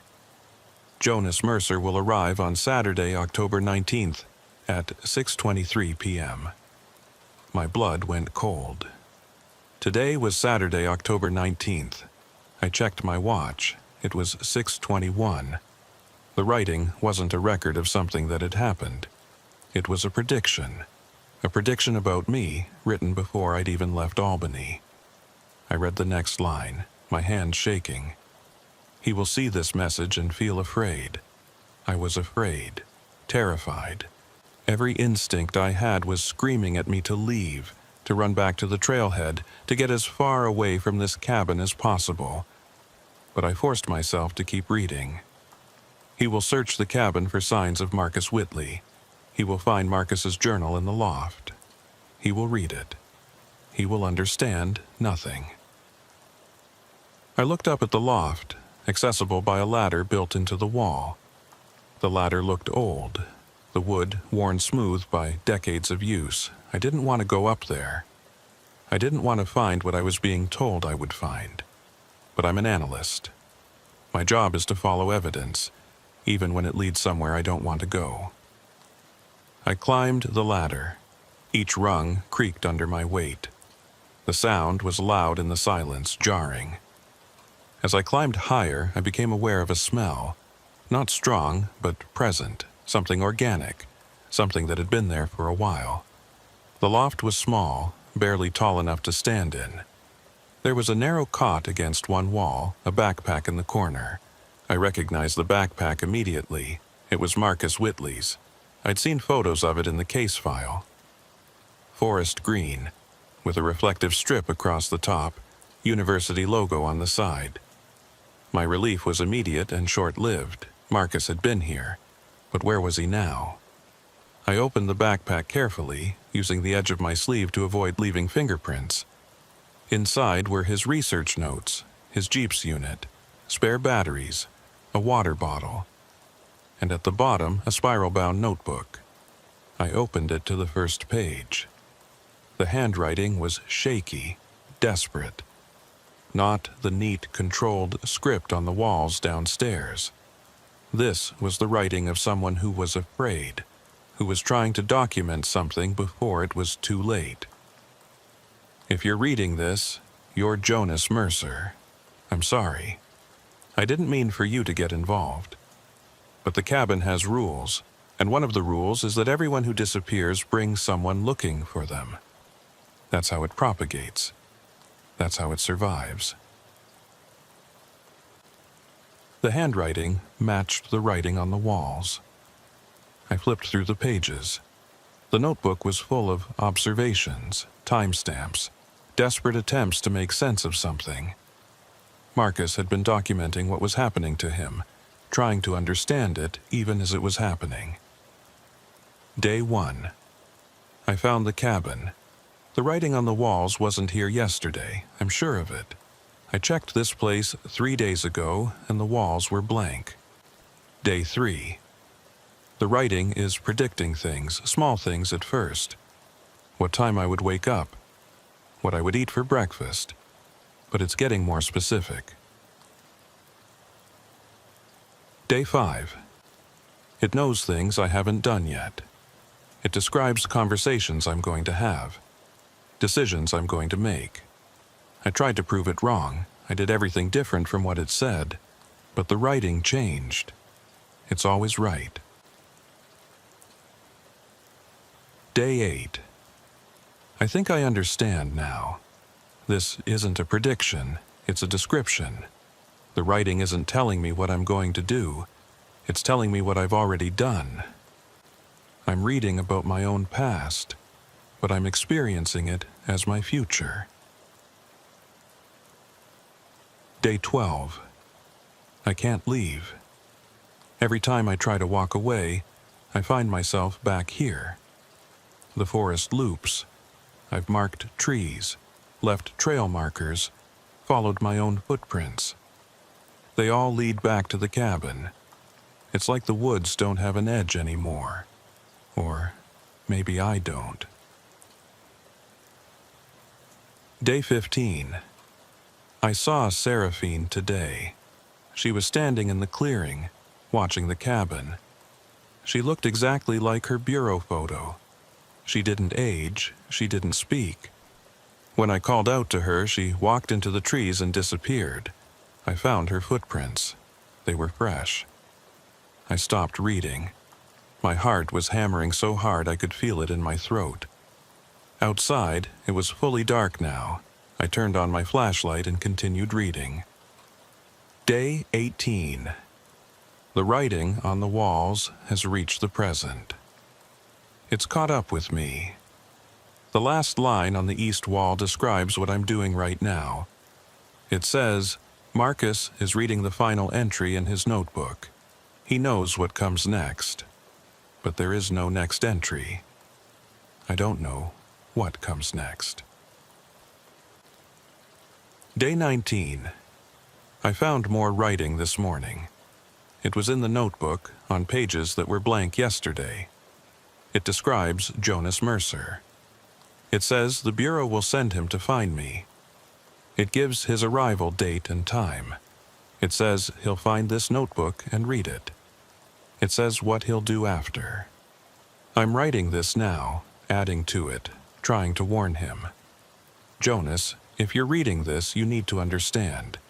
The cabin isn't a place. It's a loop. It's a record of everything that happens here, written before it happens, describing it perfectly. You can't change it. You can't leave. The only way out is the entry ended there mid-sentence. I flipped to the next page. It was blank. Then I heard the sound of footsteps on the ladder. I spun around, flashlight beam cutting through the darkness. Someone was climbing up to the loft. I backed against the far wall, my breath coming in short gasps. A figure emerged from the opening. It was a man, gaunt and bearded, wearing clothes that were torn and filthy. For a moment I thought it was Marcus Whitley, but as he stepped fully into the loft I realized it wasn't. It was me. He looked exactly like me. Same face, same build, same clothing, but his eyes were hollow, empty of everything except a terrible understanding. "You shouldn't have come," he said. And his voice was my voice. I couldn't speak. I couldn't move. I just stood there, staring at myself, trying to process what I was seeing. "How long?" I finally managed. 3 weeks, he said. "Since I arrived. Since you arrived. It's hard to keep track. Time doesn't work right here. This isn't possible. I know. But you'll figure it out. You're smart. That's why Levi sent you." He smiled, and it was the saddest thing I'd ever seen. "That's why the cabin wanted you." The cabin wanted... "Read the walls downstairs. All of them. You'll see." He moved toward the ladder, and I stepped aside to let him pass. As he climbed down, I followed, my legs shaking so badly I could barely manage the rungs. In the main room, I turned my flashlight on the walls and started reading again, more carefully this time. The sentences were organized chronologically, starting at the door and moving clockwise around the room. They described everything that had happened since Marcus had arrived. His daily routine, his attempts to escape, his growing realization that he was trapped, and interspersed throughout were other entries, descriptions of other people who had come to the cabin, names I didn't recognize at first, but then I saw one that I did. Seraphine Mott arrived on October 14, 2018, at 4:15 p.m. She was investigating a pattern. She brought a case file containing the names of 43 people who had disappeared in the Adirondacks over the past 20 years. She didn't know they had all come here. I kept reading. Seraphine spent 16 days in the cabin. She tried to document what was happening. She took photographs, recorded audio, wrote reports, but none of it could be sent. The satellite phone didn't work. The GPS coordinates were always wrong. The photographs showed only empty forest. On her 17th day, she stopped trying to leave. She understood. The cabin had already happened to her. She was reading her own history, watching it unfold in real time, powerless to change any of it. On her 22nd day, she walked into the forest and didn't come back. Her footprints ended at a tree line. The snow beyond was undisturbed. I lowered my flashlight. The other version of me, the one who had been here for 3 weeks, was standing by the fireplace watching me. "Where is she?" I asked. "I don't know, but I see her sometimes, in the trees. She's still here. They're all still here." "Who's all?" "Everyone the cabin describes. Everyone who's ever come here looking for answers." He pointed at the wall behind me. "Look." I turned. There, written in that same careful hand, was a list of names. 43 of them, just like Seraphine's case file had contained. And at the bottom, 2 more names had been added. Marcus Whitley, Jonas Mercer. "It's been collecting us," the other me said. "For decades, maybe longer. We come here looking for someone who disappeared, and we disappear too. And then someone comes looking for us. The pattern repeats. That's not possible. Someone would have noticed. The Bureau would have. The Bureau has noticed. That's why they sent Seraphine. But she couldn't stop it. She just became part of it." He moved closer. "And now so have you. So have I. We're the same person, Jonas. You're me 3 weeks ago. I'm you 3 weeks from now. We're both trapped in the cabin's timeline." I felt dizzy. The room seemed to tilt. "I'm calling Levi. I'm getting us out of here." I reached for my satellite phone, but it was dead. The screen wouldn't turn on. I checked the battery, full charge, but the device wouldn't respond. "It won't work," the other me said. "Nothing works here. Not the way it's supposed to. The cabin doesn't exist in normal space. It's a fold, a loop. Everything that enters gets recorded, described, written on the walls. And once you're written down, you can't be unwritten." I looked around the room, at the thousands of sentences covering every surface. All of them describing events that had already happened, or were happening now, or would happen. All of them true. All of them inescapable.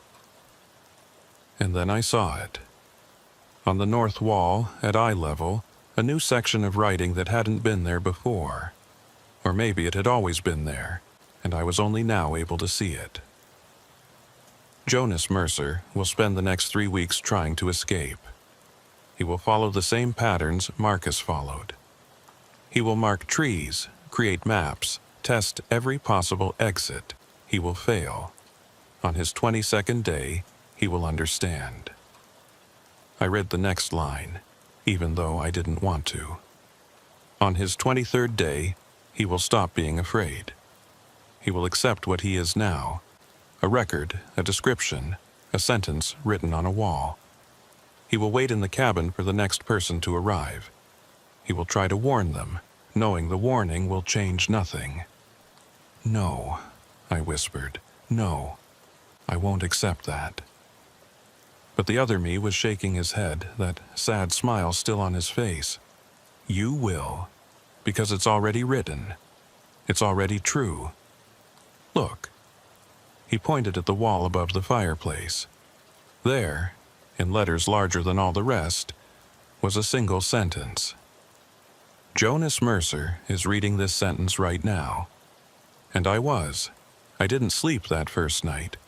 I sat on the floor of the cabin with my flashlight, reading every sentence on every wall, trying to find a contradiction, a mistake, something that would prove this wasn't real.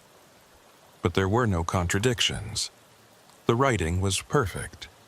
It described events with absolute precision, down to the exact minute, the exact word, the exact thought. The other version of me, the one who'd been here for 3 weeks, had gone up to the loft.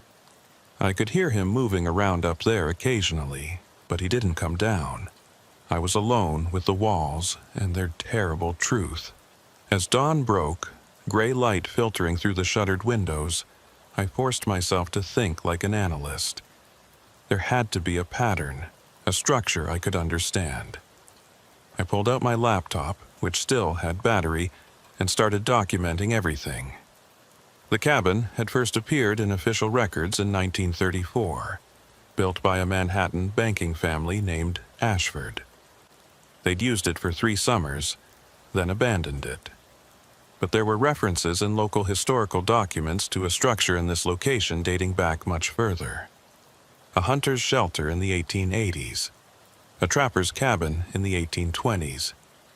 Even earlier, there were Native American accounts of a place in this part of the forest that was considered forbidden, a place where time didn't work correctly. I cross-referenced the names on the wall with Bureau missing person databases. Every single one checked out. 43 people had disappeared in the Adirondacks over the past 80 years, all of them within a 10-mile radius of this cabin. But they hadn't disappeared at random. There was a pattern. They all came looking for someone else. The first recorded case was in 1947. A forest ranger named William Ash went missing. 6 months later, his brother came looking for him. The brother disappeared too. In 1963, a hiker named Catherine Dell vanished. Her husband organized a search party. One of the searchers, a man named Thomas Voss, never came back. And so on, decade after decade. Someone disappears. Someone comes looking. They disappear too. It's a chain, I said aloud. A sequence. Yes, said the other me. He'd come down from the loft without me noticing. In the dawn light, I could see how much he'd deteriorated. His face was thinner, his eyes sunken. 3 weeks had aged him years. The cabin needs a pattern. It can't just take people at random. It needs them to come willingly, looking for something, looking for someone. Why? I don't know. Maybe it doesn't need a reason. Maybe it just is. Like gravity. Like time. It's a fundamental property of this space. I turned back to my laptop, typing notes. Seraphine figured it out. That's why she came here. She saw the pattern in the missing person cases and realized they were connected. And then she became part of the pattern herself. Just like Marcus. Just like us. I stood up, my back aching from sitting on the floor all night. There has to be a way to break it. If we can understand the mechanism, we can find a flaw. I thought that too. For the first 2 weeks, that's all I did. I searched every inch of this cabin. I measured distances, took soil samples, recorded electromagnetic readings. All my instruments worked fine. There's nothing unusual about this place, physically, but it's still a trap. Then the trap is conceptual, not physical.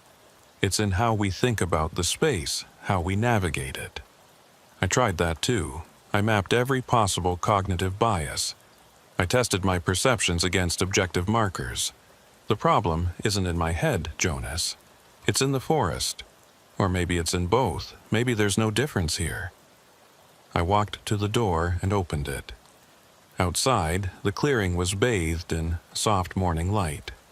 The forest beyond looked perfectly normal, peaceful even. I could see the path I'd taken yesterday, my footprints still visible in the soft earth. "I'm going to walk out," I said. "I'm going to follow my own tracks back to the trailhead." "I did that twice. You end up here again. Maybe I'll do something different." "You won't, it's already written." I looked at the wall beside the door. There, in fresh pencil, was a new entry. On his first full morning, Jonas will attempt to leave. He will follow his previous day's footprints northwest for 2.3 miles. At 9:47 a.m., he will realize he's walking in a circle. He will arrive back at the cabin at 10:15 a.m. I checked my watch. It was 8:30 a.m. "I'm not going to do that," I said. "I'm going to do the opposite. I'll head southeast instead." The other me just looked at me with infinite sadness. Read the next line. Jonas will decide to head southeast instead. He will walk for 1.8 miles. He will arrive back at the cabin at 10:15 a.m. My hands clenched into fists. This is impossible. You can't predict human decisions with perfect accuracy. Free will exists. Does it? Or is free will just a story we tell ourselves? Maybe every decision we make is predetermined by the state of our neurons, our environment, our history. Maybe we're all just following a script we can't see. He gestured at the walls. "Here, the script is visible. That's the only difference." I walked out of the cabin anyway. I headed southeast, exactly as the wall said I wouldn't. I walked fast, practically running, pushing through underbrush, ignoring the scratches from low branches. I checked my compass every few minutes. Southeast. I was going southeast. At 9:47 a.m., I stopped. Something felt wrong. I pulled out my GPS unit. It was working, showing my position clearly. But the position didn't make sense. According to the GPS, I was northwest of the cabin, not southeast. I turned around and started walking back the way I'd come. At 10:15 a.m., I emerged into the clearing. The cabin was there, waiting for me. The other me was sitting on the porch. He didn't say anything. He didn't need to. I went back inside and checked the wall. Below the prediction of my movements, a new sentence had appeared. Jonas will return at 10:15 a.m. He will begin to understand. Over the next 3 days, I tested every possible variable. I tried leaving at different times, in different directions. I tried not leaving at all. I tried destroying my compass, my GPS, all the tools I was using to navigate. Nothing changed. Every attempt ended the same way. I would walk for a while, certain I was going away from the cabin, and then I would be back. On the 4th day, I stopped trying to leave. Instead, I focused on the cabin itself. I tore up floorboards looking for something hidden underneath. I climbed onto the roof and inspected the chimney. I examined every log, every nail, every piece of wood. The cabin was just a cabin, old but ordinary. There was no mechanism, no device, no scientific explanation for what was happening. "You're wasting time," the other me said. He rarely spoke now. He spent most of his time sitting by the fireplace staring at nothing. "I have to try." "No, you don't. You just think you do. But it's all part of the pattern. 4 days of searching the cabin. It's written on the wall. You're just acting out what's already been described." I wanted to argue, but he was right. I checked the wall. There it was, a detailed account of everything I'd done over the past 4 days. Every floorboard I'd pulled up, every measurement I'd taken, all of it predicted, all of it accurate. That night, I read Marcus Whitley's journal again, looking for something I'd missed. His entries became increasingly desperate toward the end. He'd tried everything I'd tried with the same results. But in one of the final entries, he'd written something that caught my attention. I think the cabin is a record, not a place, but a history. Everything that happens here is being written down, but not by anyone. The writing just appears, as if the cabin itself is conscious, or as if consciousness is a property of the space. I'm not being observed. I'm being documented. There's a difference. I thought about that. A record, not a trap. Documentation, not imprisonment. It was a subtle distinction, but maybe an important one. If the cabin was a record, then it wasn't trying to hold me here. It was simply describing what was already true. The question was, why couldn't I leave?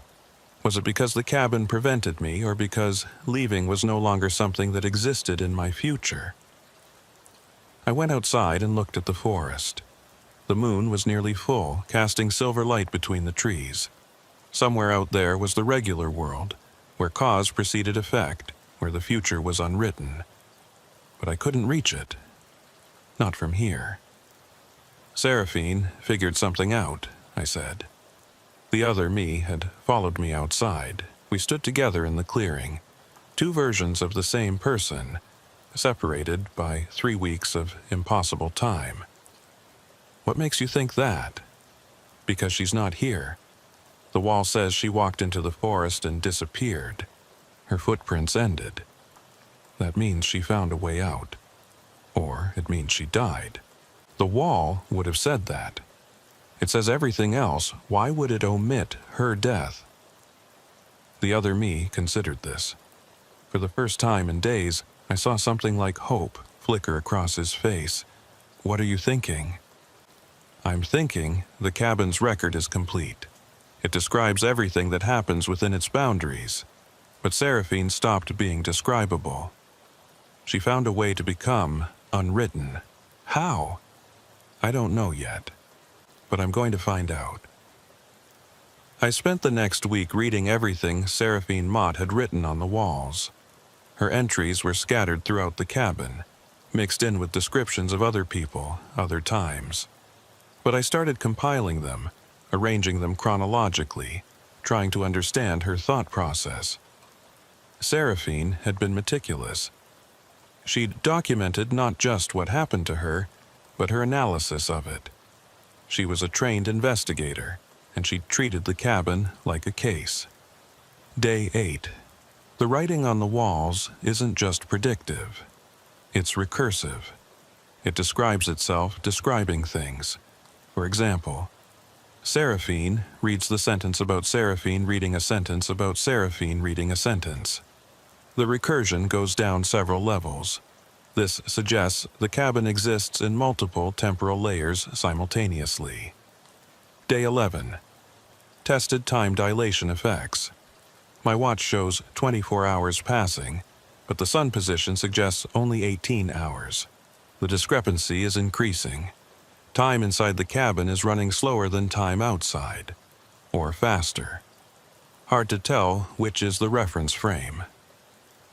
Day 14. Found something in the loft, a loose floorboard, underneath, carved into the subfloor. If you're reading this, there is a way out, but you cannot walk it. You must fall. No signature, no date. How long has this been here?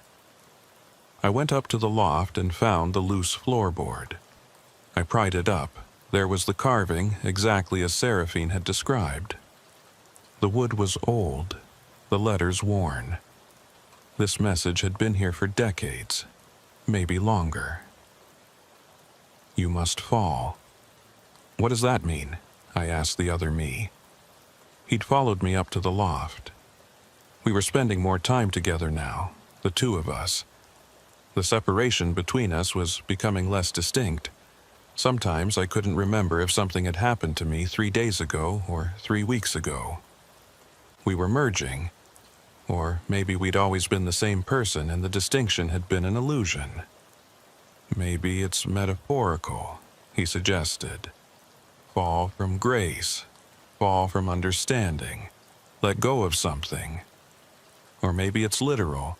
Seraphine's footprints ended at a tree line. What if she jumped? What if she fell, and that broke the pattern? Jumped from where? The cabin's only 2 stories. That wouldn't even break a leg. I looked around the loft, thinking. Then I climbed back down and went outside. The other me followed.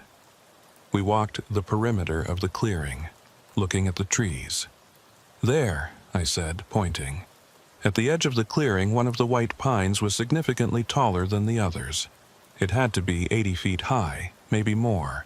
Low branches made it climbable, at least for the first 30 feet.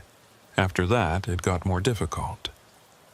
You think she climbed that tree and jumped? I think it's possible. The wall says her footprints ended. If she climbed a tree, there wouldn't be any footprints leading away. That would kill her. 80-foot fall onto forest floor? Fatal. Maybe. Or maybe that's the point. Maybe you have to be willing to die to escape. Maybe the cabin can only hold you if you're trying to survive. We stood there, looking up at the tree. The wind moved through its upper branches, making a sound like rushing water. Are you going to try it? The other me asked. I don't know. Let me think about it. But even as I said it, I was walking to the wall to check what was written there. I had to know if this was predicted, if the cabin had already described what I was going to do. I found the entry near the ceiling, letters so small I had to use my flashlight to read them. On his 19th day, Jonas will consider climbing the tall pine. He will spend 3 hours debating whether this is the way out. He will not climb the tree. Not yet. On his 21st day, he will try. I checked my watch, then checked the calendar on my phone. It was day 19. The other me was reading over my shoulder. So we wait 2 more days. Apparently, those 2 days were the longest of my life. I tried to occupy myself by continuing to analyze Seraphine's notes, but my mind kept returning to the tree. I checked the wall every few hours, looking for new entries about what would happen on day 21. But there was nothing. The description ended with, he will try. Try what? Try to climb? Try to jump? Try to escape? The ambiguity terrified me. On day 20, I noticed something strange. The other me was becoming less substantial. Not invisible exactly, but translucent. I could see through him to the wall behind him. When he moved, there was a slight delay, like he was a video with bad frame rate. What's happening to you? I asked. We're synchronizing, he said. His voice sounded distant, echoey. You're almost caught up to where I am in the timeline. Soon we'll be the same moment, the same person. The distinction between us will collapse. What happens then? I don't know. No one's written it yet. That night, I barely slept. I lay on the floor of the cabin, staring at the ceiling, reading and rereading the same sentences. My mind was racing, trying to think through every possibility. If I climbed the tree and jumped, I would probably die. But death might be preferable to staying in the cabin forever, trapped in a loop of described moments, acting out a script I couldn't change. But if I survived the fall, what then? Would I be outside the cabin's influence? Or would I just be injured, still trapped, but now unable to move? And there was another possibility, one I didn't want to think about but couldn't avoid. What if the fall didn't kill me? What if it did something worse? What if it broke me in some fundamental way, left me conscious but shattered, unable to do anything but suffer, while the cabin continued to describe my agony? When dawn came, I was still awake. The other me had vanished completely during the night. I was alone again. Or maybe I'd always been alone and he'd been a projection, a glimpse of my own future. I checked the wall. Day 21, today. I made myself eat something, drink some water. Then I walked outside to the tall pine. Up close, it looked even more imposing. The trunk was thick, the bark rough. I reached up and grabbed the lowest branch, pulled myself up. The climbing was easier than I'd expected. The branches were spaced well, and my adrenaline gave me strength. I climbed for what felt like an hour, but my watch said only 15 minutes. Time was running strange again, or maybe it was my perception. At about 50 feet up, I stopped and looked down. The cabin looked small from here, toy-like. The clearing was a perfect circle, which I hadn't noticed from the ground. The forest beyond stretched in every direction, endless. I kept climbing, 60 feet, 70. The branches were getting thinner now, harder to trust with my weight. The wind was stronger up here, making the whole tree sway. I wrapped my arms around the trunk and held on, breathing hard. At what I estimated was 80 feet, I found a branch strong enough to stand on. I eased myself into a standing position, holding the trunk for balance. From here, I could see for miles. The Adirondacks spread out in every direction, mountains and valleys, lakes glinting in the morning sun. It was beautiful, and then I looked down at the clearing again and saw something that made my blood run cold. There were people down there, dozens of them, standing in a circle around the cabin, all facing inward. I recognized some of them from the names on the wall. Marcus Whitley, Seraphine Mott. Others I didn't know, however. They were translucent, like ghosts, but I could see them clearly. They were all looking up at me, and they were all smiling. I realized then what "you must fall" meant. Not jump, not let go. Fall, as in fail, as in surrender to gravity, to inevitability, to the pattern. The cabin didn't want me to escape. It wanted me to become like them. Another ghost, another sentence on the wall, another person standing in the clearing waiting for the next arrival. I started to climb back down. I had to get away from this tree, from this height, from this terrible revelation. But my hands were shaking so badly I couldn't grip the branches properly. My foot slipped, I fell. It wasn't a long fall, maybe 10 feet before I hit a lower branch, but it was enough. I felt my ribs crack, the air rush out of my lungs. I grabbed for the branch but missed. Fell another 5 feet, hit another branch. This time I managed to catch myself, arms wrapped around rough bark, legs dangling. I hung there for a moment, gasping, tasting blood in my mouth. Then slowly, painfully, I climbed back down to the ground. The ghosts were gone. The clearing was empty. Just me and the cabin. I limped inside and checked the wall. There was new writing. On his 21st day, Jonas climbed the tree. He saw the others. He understood. He fell, but survived. This is not the ending. I sat down on the floor, holding my injured ribs. Pain radiated through my chest with each breath. I'd failed. I hadn't escaped. I was still here, still trapped, still being described. But I'd learned something. The cabin wasn't empty. It was full of everyone who'd ever been caught in its pattern. They were still here, all of them existing in some state between presence and absence. And they were waiting for what? I didn't know, but I was going to find out. The injury to my ribs made everything harder. Breathing hurt. Moving hurt. Sleeping was nearly impossible. But in a strange way, the pain helped. It gave me something to focus on besides the walls and their endless predictions. I spent the next few days going through Seraphine's entries again, this time looking for anything about the ghosts. She hadn't mentioned seeing them directly, but there were oblique references. Day 16. Heard voices outside last night. Couldn't make out words, but there were multiple speakers. When I looked out the window, the clearing was empty. Checked the wall. It says, "Seraphine hears the previous occupants discussing her arrival." Previous occupants. How many have there been?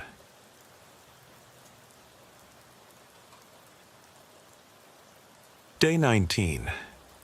The cabin isn't imprisoning us. It's preserving us. I think everyone who's ever come here is still here, in some form.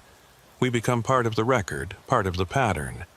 The cabin is a kind of memory, and we're the contents of that memory. I thought about this while watching the sun set through the window. A memory. A record. Everyone who'd ever been here was still being described, still existing in the cabin's eternal present tense. And then I understood. The way out wasn't physical. It wasn't climbing a tree or walking a path or finding a hidden door. The way out was temporal. I needed to stop being described in the present tense. I needed to become past tense. History. Something that had already happened and was over. But how do you make yourself past tense when every moment you experience is being written as it happens? I went to the wall where Seraphine's entries ended. Her last entry read, Day 22. I understand now. The cabin can only describe what we do, not what we are. It can record our actions, but not our existence. To leave, I must stop acting. I must become still, not dead. Death is an action, an event. I must become so still that I'm no longer worth describing. And then, perhaps, I can slip between the sentences. Below that, there was one final line. Seraphine walks into the forest at 3:17 p.m. Her footprints end at the tree line. After this, the cabin has nothing to say about her. I checked my watch. It was 2:45 p.m. If I was going to try this, I needed to do it soon, while the sun was still up. I went outside. The clearing was empty, but I knew the ghosts were there, watching. I could feel their attention like pressure against my skin. I walked to the edge of the clearing, to the tree line where Seraphine's footprints had ended. I stood there for a moment, trying to calm my breathing despite the pain in my ribs. Then I took a step forward into the forest. The moment my foot crossed the boundary, I felt something change. The air became thicker, heavier. Sound dampened. My heartbeat slowed. I took another step, and another. Each step was harder than the last, like I was wading through invisible resistance. After 10 steps, I could barely move. After 15, I had to stop. I looked back at the cabin. It was maybe 30 feet away, but it felt like miles. The distance between me and it was more than physical. It was conceptual, temporal. I was moving away from the cabin's present tense into some space where I hadn't been described yet. I kept walking. Each step took enormous effort. My vision started to blur. My sense of self began to fragment. I couldn't remember my name. I couldn't remember why I was here. All I knew was forward, the direction I was moving, the only direction that mattered. After what might have been minutes or hours, I stopped being able to move at all. I was frozen, mid-step, one foot in front of the other, completely still. I couldn't feel my body anymore, couldn't feel anything except a vast, empty awareness.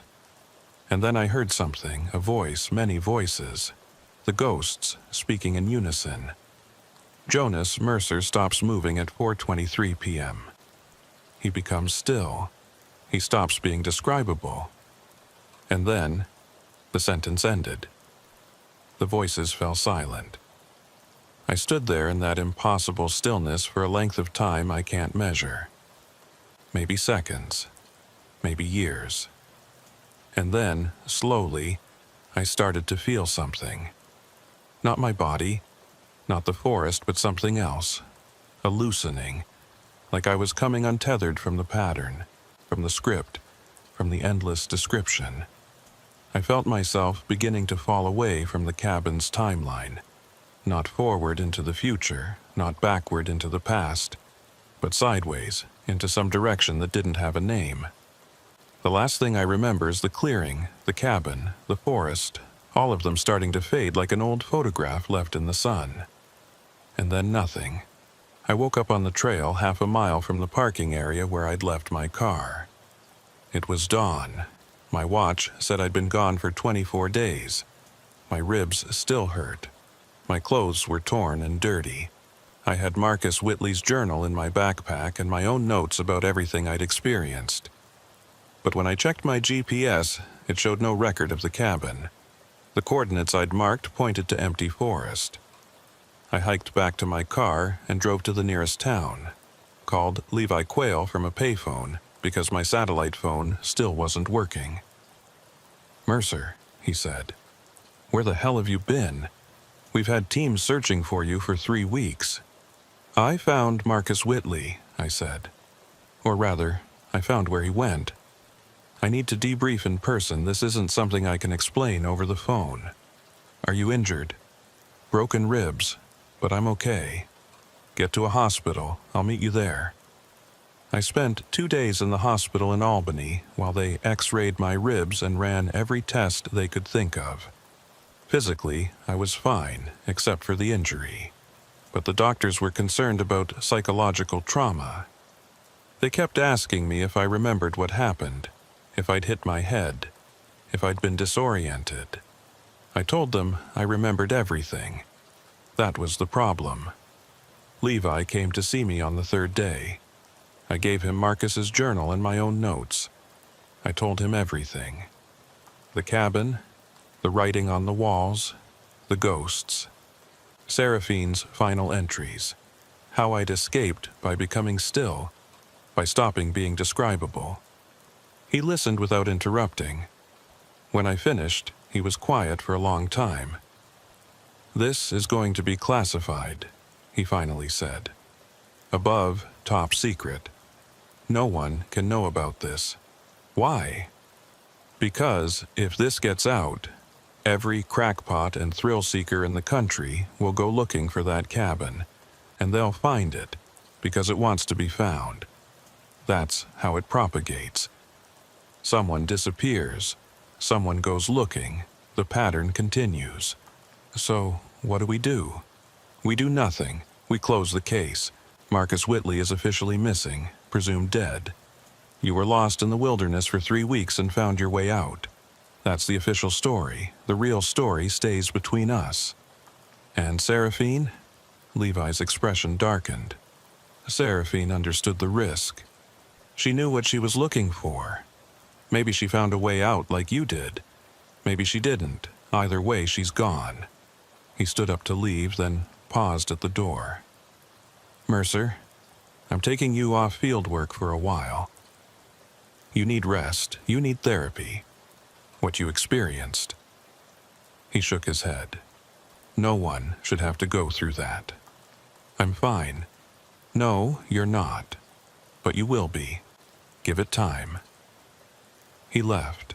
I sat in the hospital bed, staring at the ceiling, thinking about the cabin. About the walls covered in writing. About the ghosts standing in the clearing, waiting. About Seraphine Mott, who'd found a way to become unwritable and vanished into whatever space exists between sentences. That night, I woke up at 3 a.m. with a terrible certainty. I pulled out my phone and opened the Notes app, where I'd been transcribing the most important passages from the cabin walls. I scrolled to the end, to the last entry I'd seen before I escaped. It read, "Jonas Mercer leaves the cabin's influence at 4:23 p.m. on his 24th day. He returns to normal space. He spends 3 days in the hospital. He is debriefed by Levi Quayle. He believes he has escaped." I read that last sentence 3 times. He believes he has escaped. Not he has escaped, not he is free. He believes. I got out of bed, despite the pain in my ribs, and went to the window. Outside, Albany was dark and quiet. Normal city streets, normal buildings, normal world. But as I looked out at the city, I noticed something. The cars on the street below weren't moving. The traffic light had been red for as long as I'd been watching, and it wasn't changing. A person on the sidewalk was frozen mid-step. I looked at the clock on the wall. The second hand wasn't moving. And then I noticed the reflection in the window. Not my reflection. Someone standing behind me. When I turned around, the hospital room was empty. But when I looked back at the window, the reflection was still there. It was Seraphine Mott. She was smiling sadly. And behind her, I could see dozens of others. Marcus Whitley, the other version of me. All the ghosts from the clearing. I backed away from the window, heart hammering. I went to the door and pulled it open. The hospital corridor beyond was empty. No nurses, no other patients, no sound except my own breathing. I ran down the corridor looking for anyone, anything, but every room I passed was empty. Every window showed the same frozen city. Time had stopped, or I had stopped within time, and I couldn't tell which. Finally, I found a room with a television on. The screen showed static at first, then resolved into an image. It was the cabin. The camera moved through the interior, showing the walls covered in writing. And then it focused on one section, letters zooming into clarity. Jonas Mercer believes he escaped. He spent 3 days in a hospital. He was debriefed. He returned to his normal life. But this is not his normal life. This is the cabin's memory of his normal life. He never left. He became still, and in becoming still, he became part of the record. He is a sentence on a wall, reading itself, believing it is something more. He will realize this truth at 3:17 a.m. on his 3rd night in the hospital. He will understand that he is still in the cabin, has always been in the cabin, will always be in the cabin. And then he will join the others in the clearing, waiting for the next person to arrive. The pattern continues. I looked at my watch. It was 3:16 a.m. I ran. I don't know where I thought I was going, but I ran anyway. Down corridors that looked less and less like a hospital and more like the interior of the cabin. The walls were wood now instead of plaster. The fluorescent lights became lanterns. And everywhere, covering every surface, was writing. Sentences upon sentences, describing everything, predicting everything, containing everything. I burst through a door and found myself in the clearing. The cabin was behind me. The forest was ahead. And in the space between, standing in a perfect circle, were all the ghosts. They were waiting. Seraphine Mott stepped forward.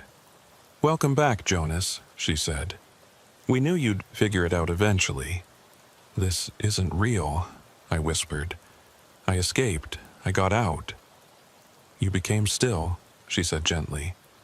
"That's not the same as leaving. You just moved into a different part of the pattern, a part where you believe you're free. But the cabin is patient. It let you have that belief for 3 days. Now it's time to accept what you are." I looked around at all the faces. Marcus Whitley, the other version of me, dozens of others I didn't know, all of them caught in the same pattern, all of them described on walls that existed outside of time, all of them waiting. "What are we waiting for?" I asked. "The next one," Seraphine said. "Someone will come looking for you eventually. They always do. And when they arrive, we'll be here to welcome them. That's how it works. That's how it's always worked." I looked back at the cabin. The door was open, and I could see inside. The walls were covered in fresh writing. It was describing this moment, this conversation, everything I was thinking and feeling and saying. And at the very end, in letters that seemed to glow in the moonlight, was a single sentence. "Jonas Mercer understands now.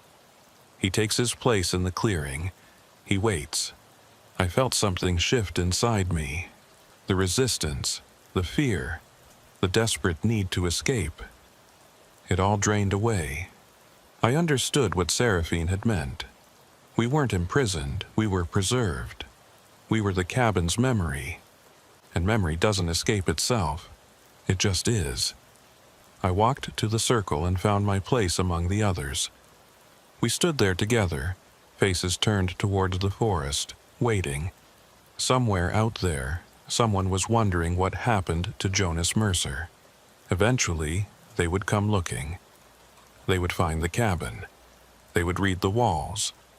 And the pattern would continue sentence after sentence, person after person, forever describing itself in an endless present tense. And we would be here, waiting to welcome them home.